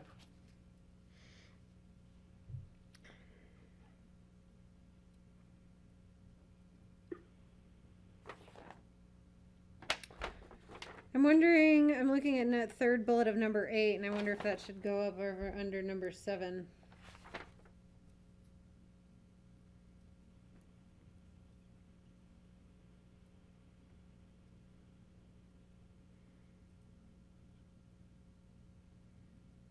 They kind of overlap, so I don't really care that much, but. Did we mention staff in the terminal section? No. Oh, yeah, we did. So the Good Traveler Carbon Offset Program, Kelly, you're saying should go to number 7? Oh, no, sorry. The design of the new terminal shall improve the experience and provide sufficient surge capacity. Should It that doesn't be really under 8 matter. or 7? Isn't that a duplicate that we did early on? I mean, we're just repeating ourselves in different places here? Yeah. I don't remember seeing that. Yeah, I mean, we had the statement about the adequate space.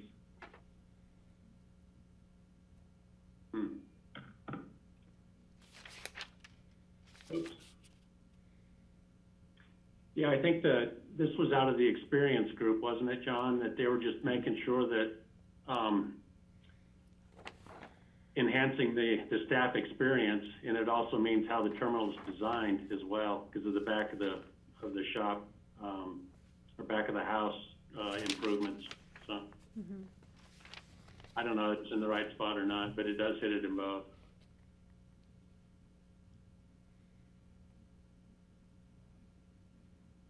I would just leave it here. Yeah, it's fine. I'm not. Yeah, super that's picky. fine. That's fine. Keep moving. Okay. If we could, the Good Traveler, is it just one carbon offset program? I think it seems fine. It seems like the right one. We could just say, continue to promote carbon offset programs. It doesn't have to be that one in particular. Yeah, I was gonna suggest idea. that, Greg, too. And what about, have architecture that is based on the capitalized Aspen, capitalized idea?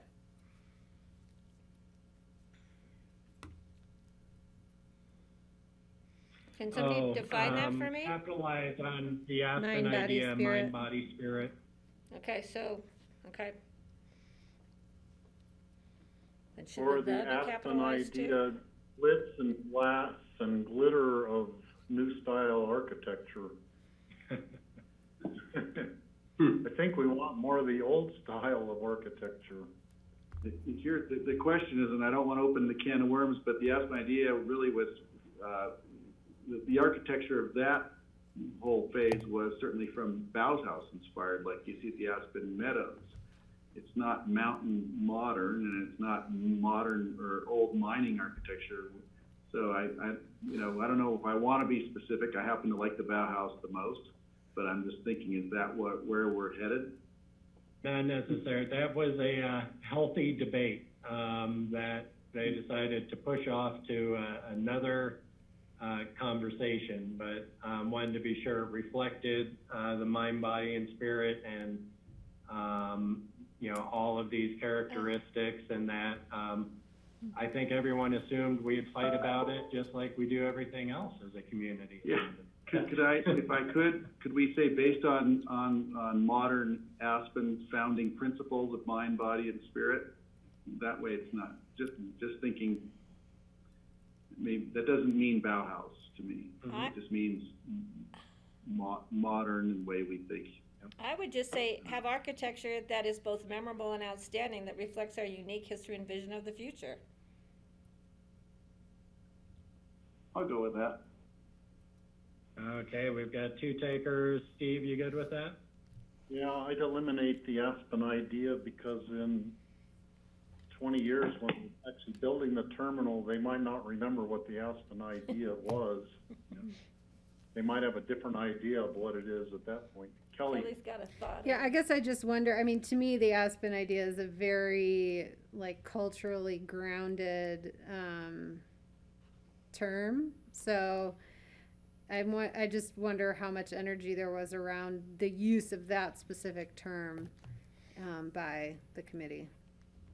It was purposeful. It was meant to reference you know, I think as Greg was indicating, kind of the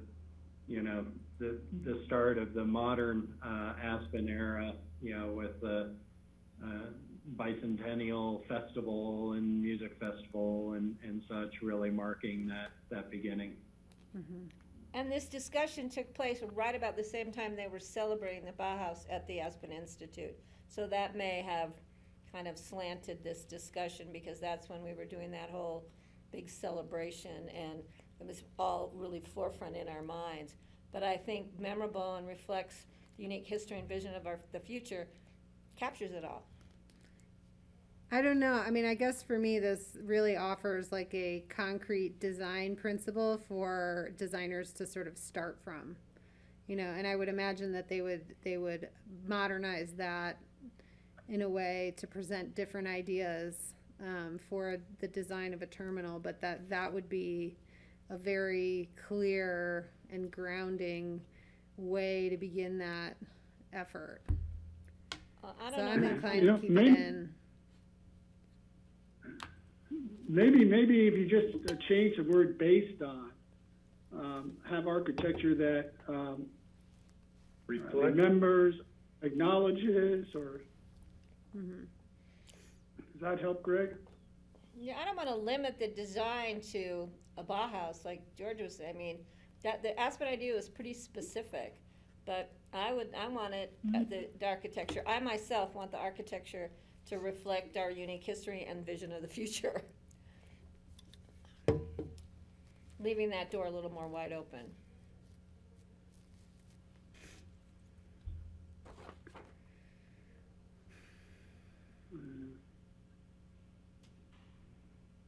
I think we're back to principles. You know, what are the founding principles? And I think what Patty's saying works. That works. Aspen idea is certainly part of that, but it's not necessarily that. So you kind of want to leave it open. It may be that the next airport, if we really are going to be carbon neutral and sensitive, that may actually drive the design concept more than Bauhaus or mining era or opulence. So we could leave that. It's based on our principles. Let someone else hash out what the principles are. Okay. How about saying have architecture that reflects the ideals of the Aspen community, is both memorable and outstanding, etc. Because then Just we'll don't have to say Aspen idea. Then we'll have to debate Yeah, what that's fine. Aspen It's ideas fine. are. Yeah. Did you capture that? I think I heard 3 fines. Just have Greg architecture walked that away, is, I think. it's really easy, John. It's just have architecture that is both memorable and outstanding, that reflects, wait, I lost it. And outstanding that unique reflects our history. unique history and vision of the future. That's what I have down. Okay, thank you. That's what I would do. Eliminate the Aspen idea part. We I- capture the idea in the rest. So I think that was a little bit of the hard part is I think when they talked about the Aspen idea, they talked about mind, body, spirit. They weren't necessarily thinking about Bauhaus, but if it makes someone think about Bauhaus, it probably has an unintended consequence.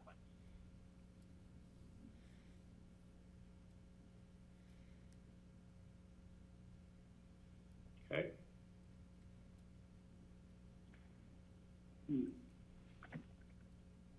So we got that. Are we good going on to jetways? Yeah, that's fine. I had to move, sorry, my batteries are dying here, so I've got to get a plug, right? I'm listening.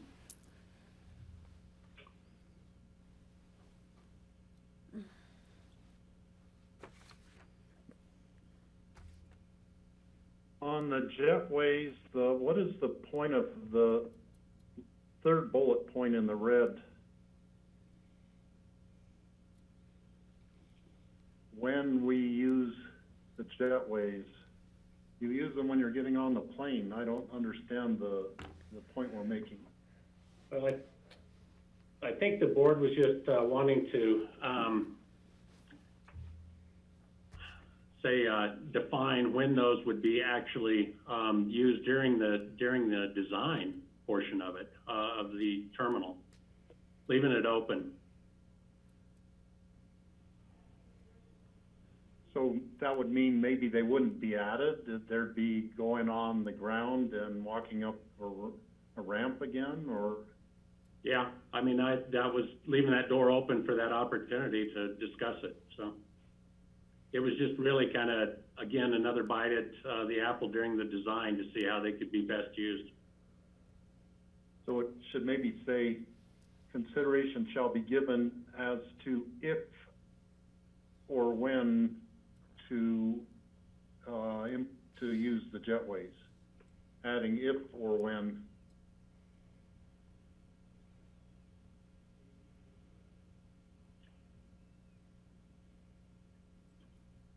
I don't know, I think it's redundant. I think the first bullet already says this. As long as they're open, I'm okay with. Yeah, I would just delete that last one. Okay. It is confusing. It confused me, so it is confused everybody in the public too. Okay, we can do that. Yeah. Okay, now for the fun ones.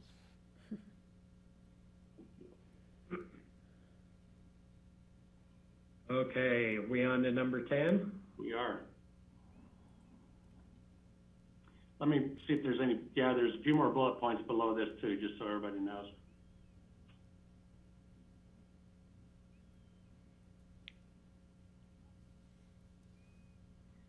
This is one that I think for the board fell into the realm of hard-earned consensus. To start at the 6 gates with the ability, designing with the ability to expand up to the 8. Yeah, I mean, I'm okay with that, but where I have a problem is the last one on this page where it says permit additional gates only if approved. But if we're starting with 6, knowing that we can go up to 8 depending on the design, that really sort of limits the design process right off the bat. Yes, it does, and that's what we would read as the goal, actually, of this. That we would be starting off with that constraint in the design, and that was purposeful, I think, in terms of understanding how the gates impact the employment growth goals. Right, but we also heard that it's all right to start with 6, but understanding what that may mean in terms of the impacts for the back room, for congestion, and you won't know that until you start that design process, which is fine with that first red bullet line, but that last one, if you're saying, for me, it's saying you're going to start with 6, and then you're going to go through the design process, and if the design process lends itself that you need 7 or 8, then you've got to go through this whole nother process to get to that point. Yeah, you would need, and what the ask is here is that any addition to capacity be formally approved by the board with the opportunity for public input to be given into that process. Yeah, and I guess I'm suggesting that in the design process, there's going to be plenty of opportunities for public hearings and input. Mm-hmm. I think what the circumstance that this is meant to address, George, if I'm understanding it correctly, is let's say we start off let's say through the design process and the first time out we're at 7 gates versus 6 gates or 8 gates. And 3 years down the road, there's a proposal to add an 8th gate, or 10 years down the road, whenever it is, or to add another gate. That decision would be made by the board via resolution or ordinance, so that there's an opportunity for public comment. And I think it's a recognition that in the past, when really what we're talking about is parking spots, oftentimes positions were added with no input from the board and no opportunity for public comment. So that's a good explanation, but it's not how I would interpret this. And okay. So perhaps better clarify that first red bullet point, that you're going to start with 6 gates. The design, the terminal design will actually determine the number of gates actually needed, and then if additional gates are needed years later, then it could be approved. Okay, so maybe it's as easy as after initial construction, permit additional gates only if approved by the BOCC. Would that address that helps clarify for me. Okay. Yeah. I'm more The confused. initial design might end up being 8 gates when the board is considering the initial design of a couple years down the road.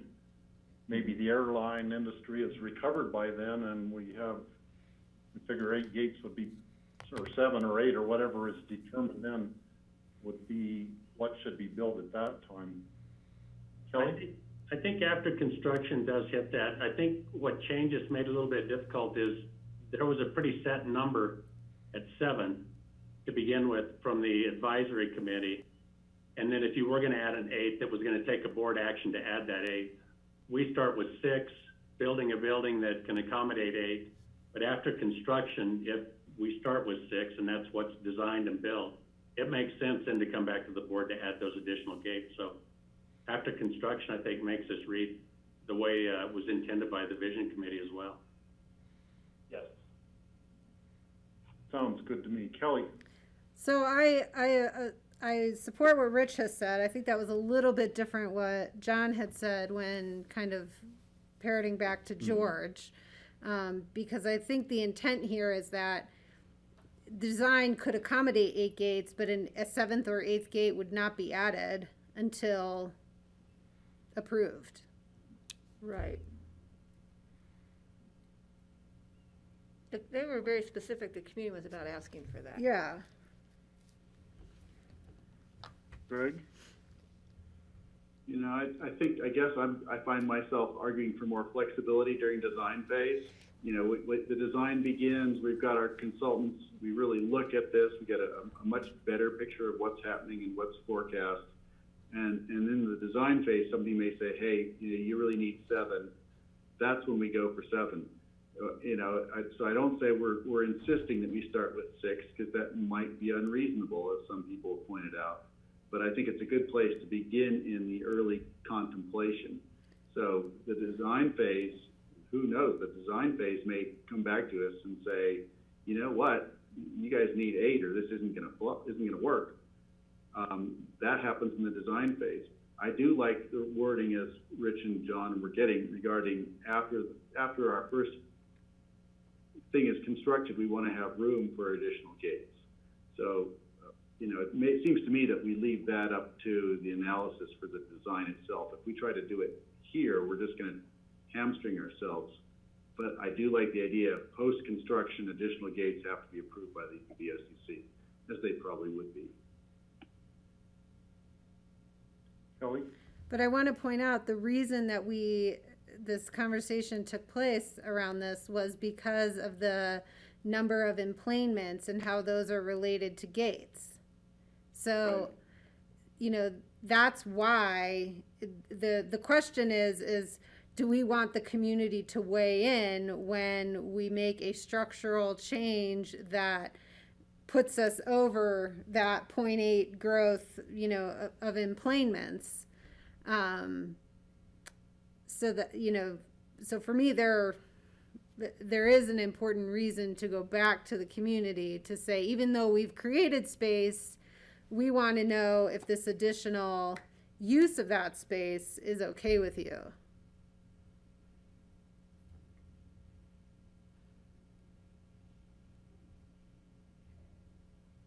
I think that's not in conflict with what Rich was saying, is it? Well, what you're saying, Greg, though, is we're going to make that decision on our own. We're not going to go back to the community to say, is the use of that space, whether during design or after construction, what you think is appropriate or not. So, Kelly, if I'm understanding you correctly, under what is now the first bullet point, it would just read, begin with 6 gates as a starting point, with the ability to add up to 8 gates, period. Mm-hmm. Delete the rest of it. And then you would have permit additional gates after construction only if approved by BOCC resolution. Yeah, and you could even say in that second bullet point, permit, begin with 6 gates as starting point, design enough space for 8. Right. Because I think that was the intent, to design it for 8, but start with 6. Yeah. Yeah. And it would take board action to add above that because you were being more conservative in your 6 approach. Mm-hmm. That was my understanding around all of our deliberation on this topic. Yeah. So I have two points or questions. One is on the next to last. It's actually on the next page. The regarding the number of seats. I would put in enough seats for 8 gates worth of people, because many days will come when there are weather delays and the terminal's going to fill up with people waiting for their flights to do, the weather's going to break in half an hour. Everybody's sitting there.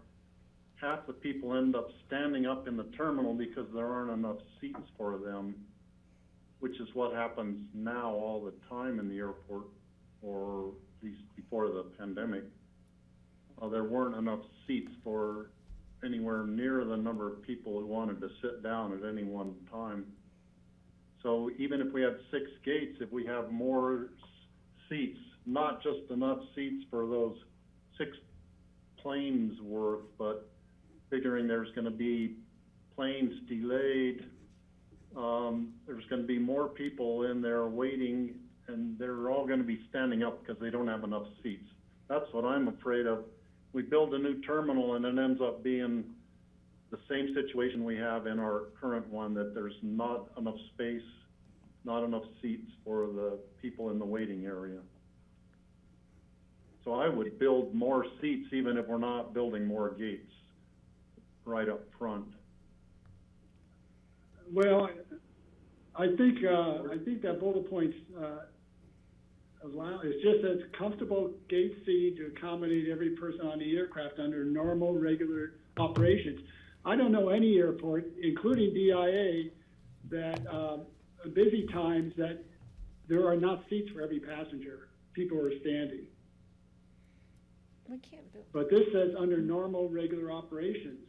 So, but I don't think we've resolved this past one, the one prior, frankly, John. Did we get the wording on that, on the 6? It seems like we jumped ahead. Well, now let me get to my other suggestion or question. When we get to the terminal design, are we going to have a public process the commissioners are looking at it, the public gets a chance to review the proposed design and have public hearing, and we pass the new design by a new resolution? Is that going to be the process? In which case, the public has a chance, everybody has a chance to weigh in on even the very first terminal design. I think it would be a good idea to actually do that process. because people are so wedded to loving the terminal or hating it that they're gonna want their input on the terminal design. If we do that public process for the initial terminal design, that takes away a lot of the need for this thing about the, you know, the exact number of gates in the final design would be discussed at that point when we're doing the terminal design.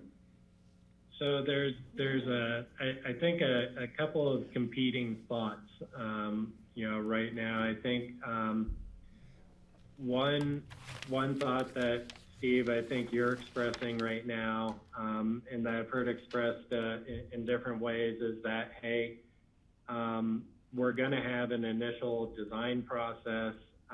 There will be a public process associated with that. We'll determine the number of gates that the terminal is initially built to in that initial design process, and then anything that happens subsequent to discussion needs further public process as guaranteed by requiring a resolution, formal resolution to do it. That's one line of thinking I'm hearing.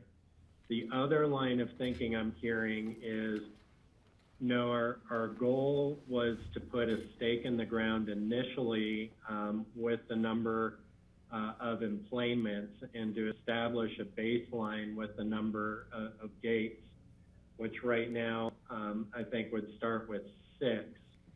And then any subsequent changes would require another action by the board. That, you know, we would design a terminal initially with 6 gates, with core areas that would accommodate up to an 8-gate terminal, and then any additional gates wouldn't necessarily be decided during design, but would be decided at a future time as gates are needed. I think those are the two kind of positions I'm hearing from the board right now. Is that correct? And so those are different. We need to come to resolution on this,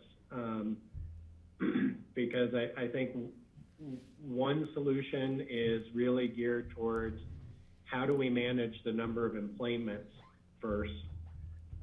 The other is how do we design a terminal that's going to meet the demand that we expect on day one. Am I capturing that fairly?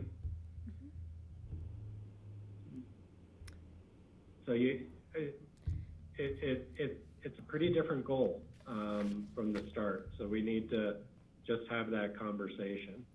I think what I heard Kelly and Patty arguing was, no, we have a stake in the ground on the number of emplanements to start.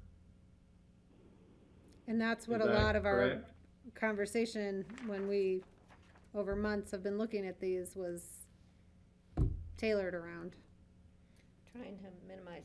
So the plan was to design it for 6 with the ability, if in the future, to increase it to 7 or 8. When if we got to that point of increasing it to 7 and or to 8 or just to 7, we would go back through a process to get public input so they'd be involved in this decision-making process. Right. That's the one position. Now, I think, George, you're about to lay out the other argument. Yeah, well, you can't design it for 6. I mean, and then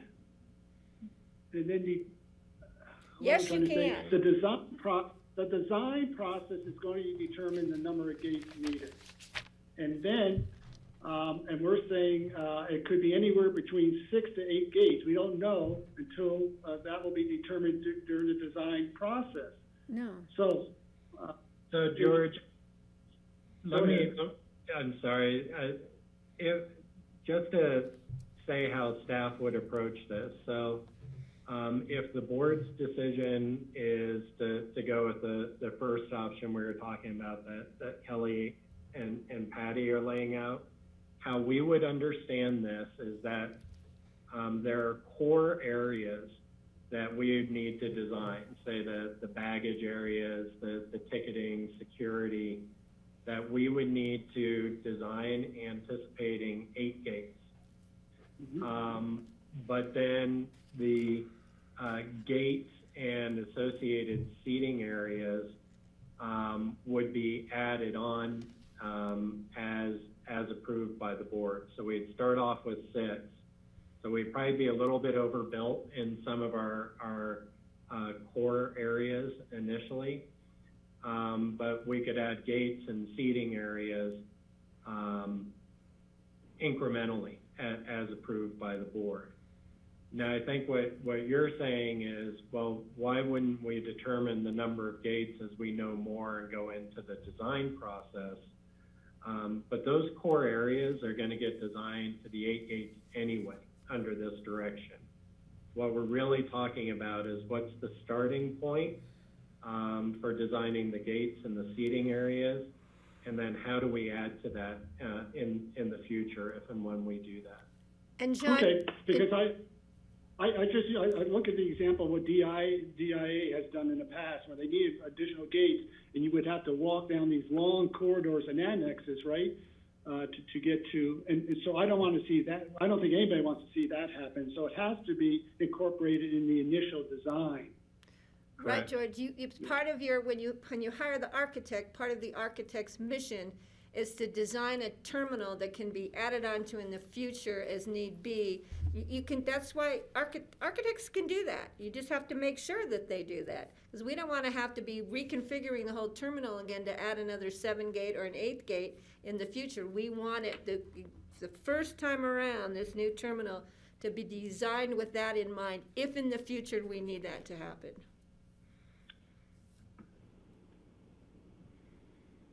I know architects can do that. They just don't want to because they'll have another job if they have to tear the terminal down and build it again. Yeah, and both approaches are doable and legitimate. We just need to know which way this board wants. Design it for 6 with the ability to go to 7 or 8. Core areas would be established to accommodate 8, but the actual structure for the 7th and 8th gate could be added on in the future after going through a process with BOCC resolution and ordinance. Public hearings. Is that what you're looking for, Mr. Peacock? If that is going to build consensus with the board, that is exactly what I'm looking for. What I'm looking for is a consensus around these options. So Patty laid out an option there. We get some response from these other board members. What's that? Why is this so confusing? Patty, do you have that written down? No, but Rich does. He just wrote it down. I was watching him. Well, and actually, I think what's written speaks to that. You're starting with 6. It's designed to be able to be built to accommodate 8. If additional gates are added up and above 6, those are done through BOCC action. And when you talk gates, you're kind of talking jetways as well. You got to think of it in that term. If Right. we're building it and you got 6 jetways and you want to add a 7th to make it an operable gate like the others, seems to me you'd want to come back and ask the board, do you want to spend, another $1 million and pop in a jetway on that gate? So that, I think, is kind of how that would work.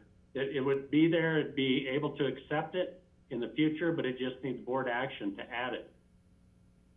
Okay, so you've got the design that allows it. It's like a door that's closed, but if you need to utilize it, you can. Okay, I'm sorry, it just got really confusing when I started to read through this. Yeah. That's See, okay. George, if you would have taken that 5-minute break, you would have plowed right through that. I think I need some of that tequila. No, none of us would have come back after 5 minutes, John. Come on, we're getting close here. I appreciate that Then George we still put have us the through big that. That's ones good. coming. So George, don't feel bad. It helps. Yeah. So can we go to And I think it flexible covers gates it the way now? it's written, I think. Yep. Okay, are we to number 11, the flexible gates? Yeah, do we provide think 6 so. to 8 gates or 7?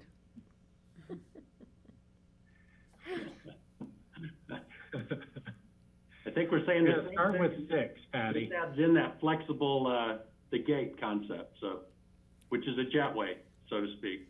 So That's we're the only way taking, those flex gates really work. we're taking 6 gates and making them flexible for larger aircraft or more Okay. regional aircraft. Correct. Yes? And, you know, that concept will extend when the 7th or 8th gates are added, if that's a decision of a future board. Right. Right. So the whole idea there was really to manage to those enplanement numbers, so you don't have a whole lot of people coming in at once. That addresses that cruise ship concern.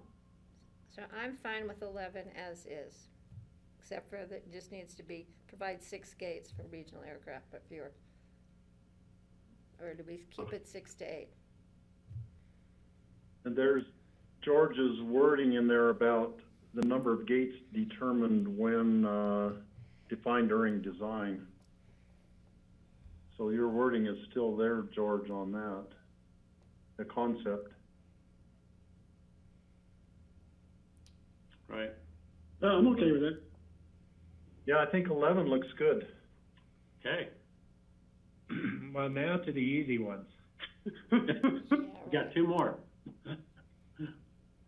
Now, can I ask before we get started? So- Didn't John Bennett come back with some different language for this at the public comment or in a letter that they came out with? Yeah, I have it, Patty. I was going to start with that. All right, Yeah. thanks, George, So- because so I don't my- have it.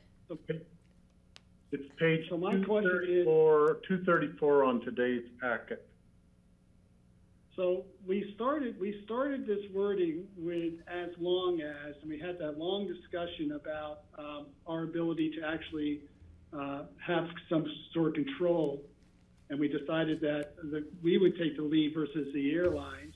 And so we changed that from as long as to once the county understands.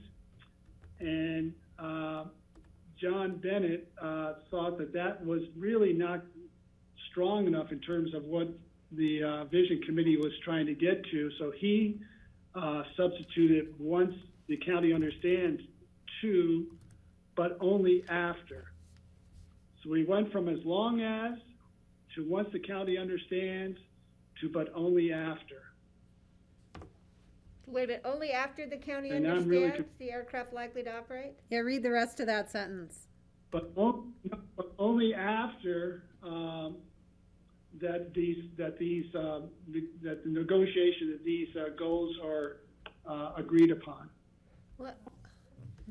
So let's read, I mean, if you Read read the whole thing. exactly what John wrote, says, but only after the county is certain that the mix of future airline and non-airline aircraft operating at ASC will enable the new airport to attain its 4 core community goals, enhancing safety, significantly lowering greenhouse gas and other emissions, significantly reducing noise, and managing future enplanement growth. That's quoting what he wrote on his new proposal. Is what he's asking even possible?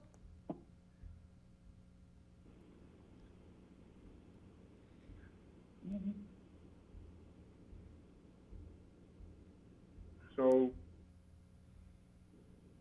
only after, when we see what the mix of the aircraft are, 10 years down the road, let's say we build a new terminal, then we're trying to design the runway. Now the problem is the FAA needs us to decide right now. They can't let us decide 10 years down the road whether we want a design group 3 airport or not. We need to decide that now. And that is really the crux of the problem that I see in meeting John's goals, the Vision Committee's goals, and our goals for that matter. we really would have to take a leap of faith in approving the Design Group 3 runway, kind of knowing a gut feeling that we're gonna get the right kind of aircraft eventually. We might not get them right away, but eventually we'll get there. Kelly? Yeah, I mean, I would agree that I think the language the committee originally offered and what John Bennett has individually offered is stronger than what we have, and I would prefer one of those options over us just having information, which is how I read this.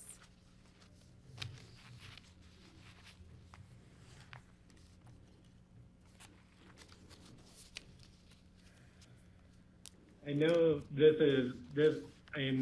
was one of the key recommendations of the committee. So I do know that they'll be looking for it to be preserved to the greatest extent possible. Obviously, you know, the board, you are gonna you know, have some outcomes, both from discussions and understanding how future fleet mix is going to change, particularly since this runway project, you know, depending on what you decide with leaving the runway where it is or not, but assuming you stick with that, you know, the runway project is quite a ways out, and so that's going to give time for some of these technologies and fleet mixes to change, and some of those older and less efficient aircraft to work their way out. And so that's, I think, what they're really looking for always is some assurance that if we do this, it's going to meet the community's goals. And so that's, I think, why they're looking for some stronger language there. How do you provide that assurance? And it may be hard to do. Once you build the runway, you know, we can't regulate it. So it's about encouraging it and negotiating.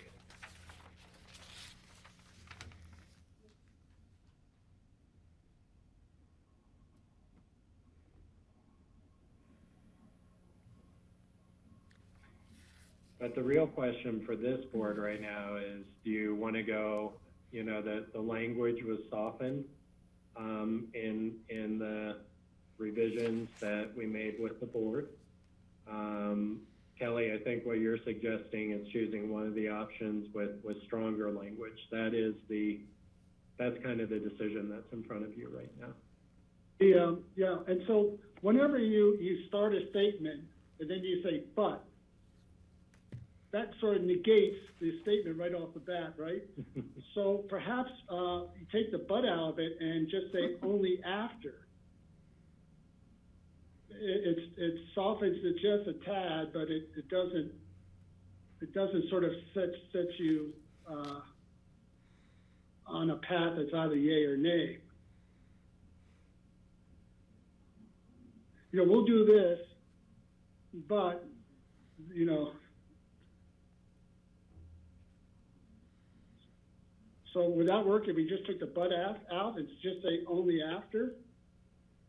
I mean, only after is almost the same as long as, right? Or once. They're all kind of interchangeable. Yeah, I'm not focused so much on that language. I'm focused on the language that comes after it. So, right. I forget what you call that phrase in a sentence, but, you know, I'm like John Bennett is saying, have certainty, have commitments, so you can know what your future is. What our language is saying is we'll have all the information, but we won't have any certainty or commitments. And I get that the time horizons for all of this are very tricky. I'm not sure they're much differently tricky than they were in March when this came before us. I mean, yes, COVID has presented, you know, longer horizon challenges, but the actual challenge of getting to the certainty and the commitments has always been there. So either we are going to, I think, say, okay, we're not going to do anything till we have that certainty and commitments, or we're going to charge forward anyway and hope to gain those commitments, despite not having certainty around them. To me, that's what's being asked of us right now. Which path? Right. Right. And this tees us up for a lot of, I think, coming difficult decisions, because you can't do a terminal without ramp space, without a taxiway decision, without communicating that to the FAA in the form of an ALP. And if all of that comes before having certainty from the airlines, or more certainty from the FAA about what we want to do and how we can get there,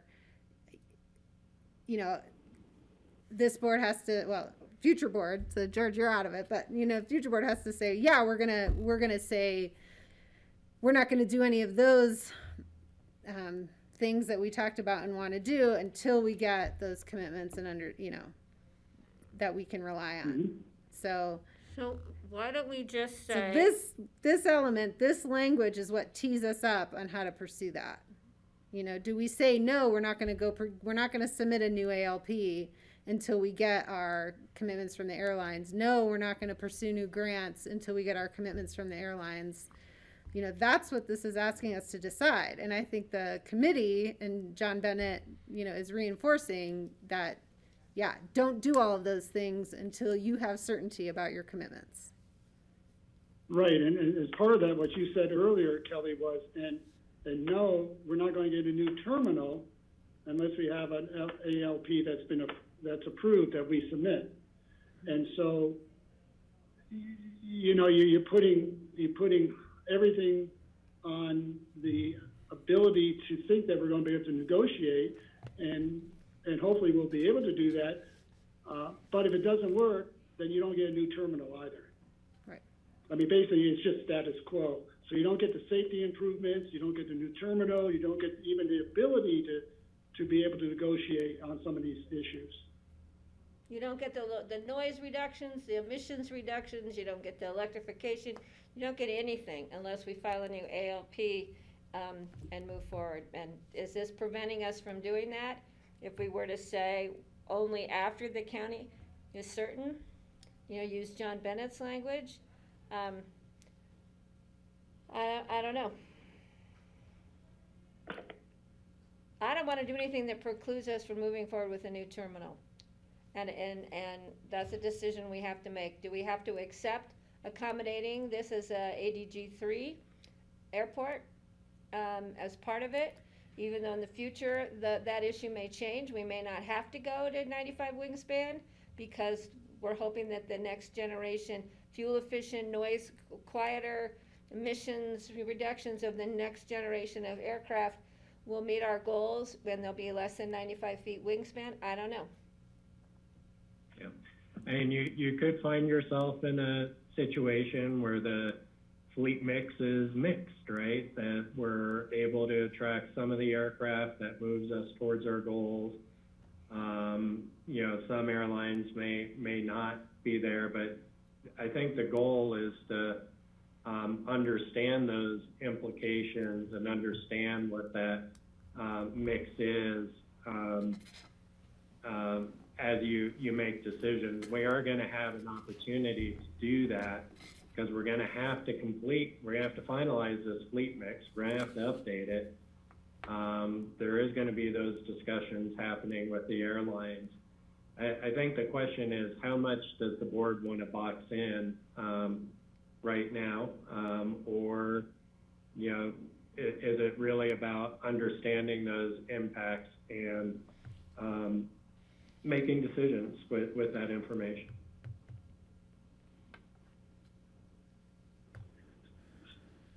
So the way this is worded now is, first we want to understand, and once we understand, then we want to have the ability to negotiate.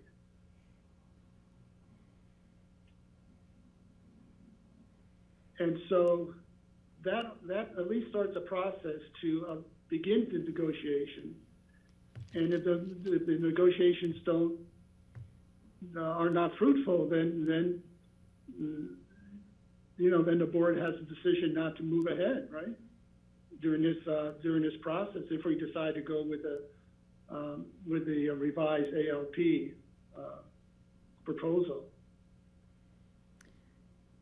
Yeah, and I guess I would say, again, this is a vision document. I do think that this signals to the community what decisions this board would make when faced with those,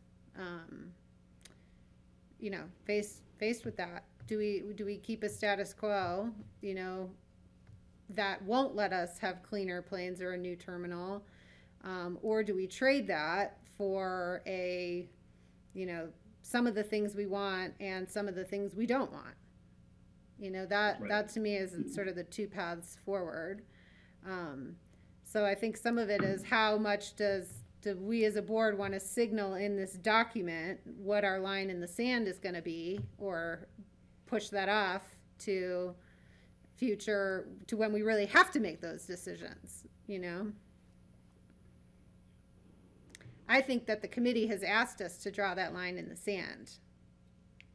I think the community that's saying we don't want bigger, dirtier planes has asked us to draw that line in the sand,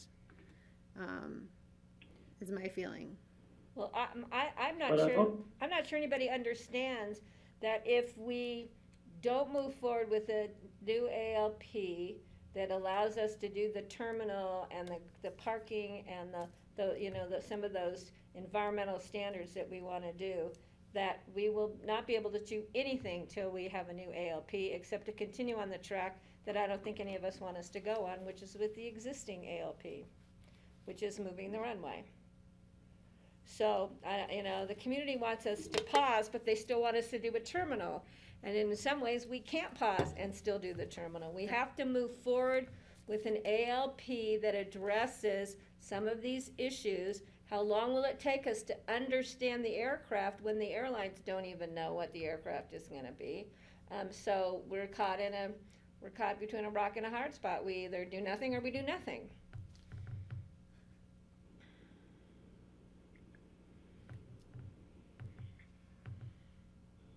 Well, we are going to be running into the APSHA time here. I think we are going to need to look for some additional work session time.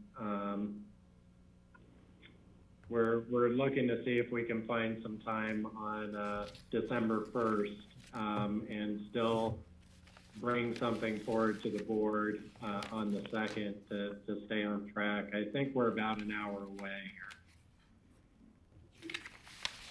I was going to say, it's next Tuesday. Is that a possibility for a couple hours? I know it's getting close to Thanksgiving, but I'm assuming no one's going to be traveling unless people do have some plans. That's 2 days before Thanksgiving. I am not going away for Thanksgiving, but there was something else on that date. I hope I don't have a funeral to worry about. There might be an APSHA board meeting that morning, but yeah. Or the Monday, Monday the 23rd, I'm not available, but the 24th, okay. The APSHA meeting, APSHA meeting's always that Tuesday of the month, but it's in the early morning, so. I'm willing to meet. I want to get this done. Yeah, I was going to actually suggest the same thing, George, that we do something next week. Don't put it off till December 1st. If none of us are traveling next week, which none of us should be traveling, we're all going to be here. We don't have a bunch of other meetings scheduled, and Monday or Tuesday or Wednesday morning would work for me next week. Tuesday or Wednesday. How about for staff? John, Rich, do you guys have plans? Yeah, we can make that work. So you're I was just trying to track because there were Kelly, you are not available on Tuesday? No, I will be. Yeah. Oh, you will. I will make myself. Yeah, we have some health concerns with a member of the family, but we're fine. So. Okay. Okay. Patty, Tuesday worked for you? Tuesday, I But think, Monday I didn't. still have APSHA down as an APSHA meeting, but that's at 8:30. So, ACRA? but I'm not sure if APSHA, it's still on the books. ACRA? I mean, ACRA, not APSHA. I'm going to an Oh, APSHA meeting okay. you guys don't know about. But I'm free in that afternoon or most of the day on Tuesday and Wednesday. So can we say like 11 a.m. on Tuesday That works. or noon? Yeah. 11, and Okay. just figure a couple hours. John, we could do 10 too. You know, I can always, if there's, Does 10 to noon work? 10 to noon, huh? when you want to do 10 to 2? Did you say? 10 to noon? I was gonna, that works 10 for till me. 10 till we finish this. Yeah, 10 till we finish. So we'll be having Thanksgiving works for together, me. that means, on Thursday? I'm gonna, John, I'm gonna be very grateful to have this done. Steve, I'm gonna put it down I at wanna 10 pray. with no end date, 5 o'clock. okay, that day works for me. I'm just thinking that, you know, we've had this number 12 has been, it's been text edited so much that anybody'd be confused trying to figure out where we're going with it. And I think we're getting closer to understanding where the issues are. I'm wondering if maybe we can all take a stab at it, or someone can actually just put it into a coherent sentence. If we say reconfigure the airport to accommodate, et cetera, I'd love to build a sentence that says, we would like to design this airport to meet these criteria, boom, boom, boom, and boom. And we intend to work with the FAA to reach that goal, the FAA and airlines. And that our objective is to, go through the negotiations rather than saying we're going to do this, but only when, because it just makes it that much harder to understand. I think we can reach for some clarity, and maybe we can actually get a little bit closer to having a plan. So that was my first suggestion, and I don't want you to don't look exasperated. I'm just trying to figure out a way to. I think what I'm hearing is that there's a couple different perspectives at the table again, and maybe if we take a crack at trying to articulate those as a starting point next time, we can work from there to build consensus. Right, and that was the first part. And the second point is, I'm still a little unclear on the timeline that's driving our decisions at this time.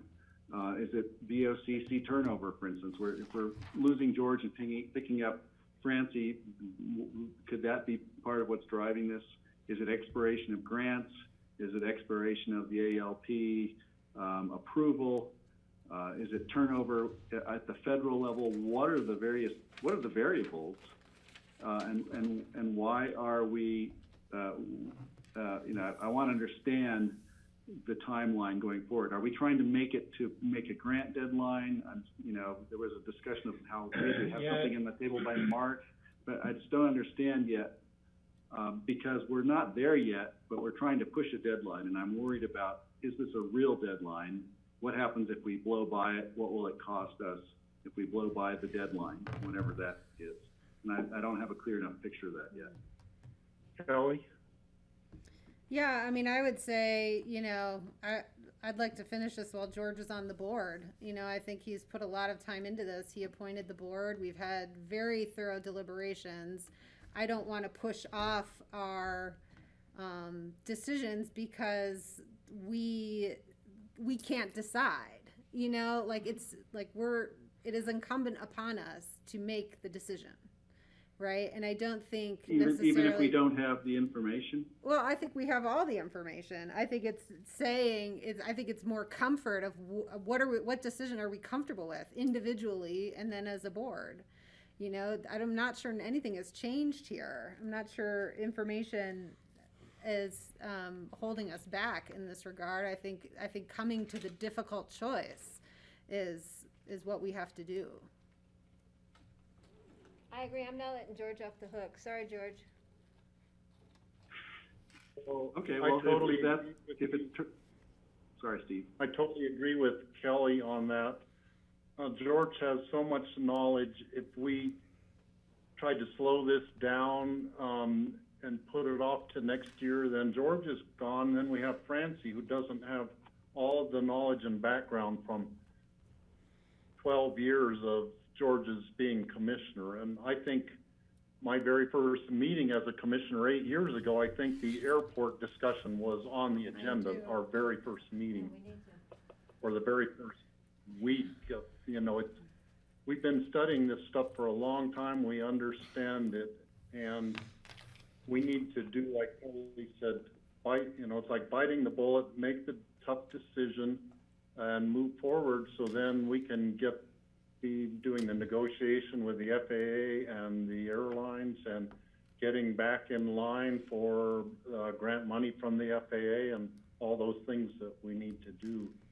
Okay, so what I also suggest that we, or Rich, would start. I mean, I really like most of the wording in John Bennett's thing. He has a lot of other smaller changes that I think make it sound better. I think it's very well written, his edit. Not that I agree with all the points of it, but I think if we start with his thing, which is a revision of our number 12, I think it's just as worded better. Then start with our discussion on Okay, that. let's talk That's what about I it would on do. Tuesday. I think we've run out of time, and so we're set for Tuesday at 10, and Rich, do you? Yeah, we will work with Charlotte to get that posted. We're gonna keep working through with the same document. And obviously these are the difficult ones. So even though we only have a few more to go, I fully expect they'll take the 2 hours to work through them. Okay. But it'd be good, Greg, if your suggestion is come up some wording, come up with some ideas and some wording, and then we could sort of toss it around. Right, fine, yeah. I certainly don't want to procrastinate anything, but I'm looking at this thinking, we don't have all the information we're demanding to have, and is there any benefit to delaying? Will we get that new information? And I mean, what I'm hearing is no, we might not get any new information even if we delay for 6 months or a year. Perhaps we would, but it sounds like the decision is being driven by BOCC turnover, and we should acknowledge that. If that's the most important thing. And I do appreciate George's. But I would also just say that we've been getting new information for the last 12 years that I've been on the board. It's ongoing information, so it's not like next year you're going to have all this information. It's a moving target. Yeah, I agree. Okay, see you all Tuesday then. No, Greg, I'll see you tomorrow. We're gonna have some fun tomorrow at 2:30. Okay. Yeah, Greg and Patty, you have a rough day tomorrow too. Yes. I think George and I have core in the morning too, right? Right. We do. We should probably go and make room for the action meeting and make sure George and Kelly get at least a 10-minute break before their next 2 hours of meeting. Thanks. I'm looking for that bottle of tequila. Yeah. All right, Thank you, see ya. everybody. Thanks. Thanks. Grassroots. I'm working on homemade.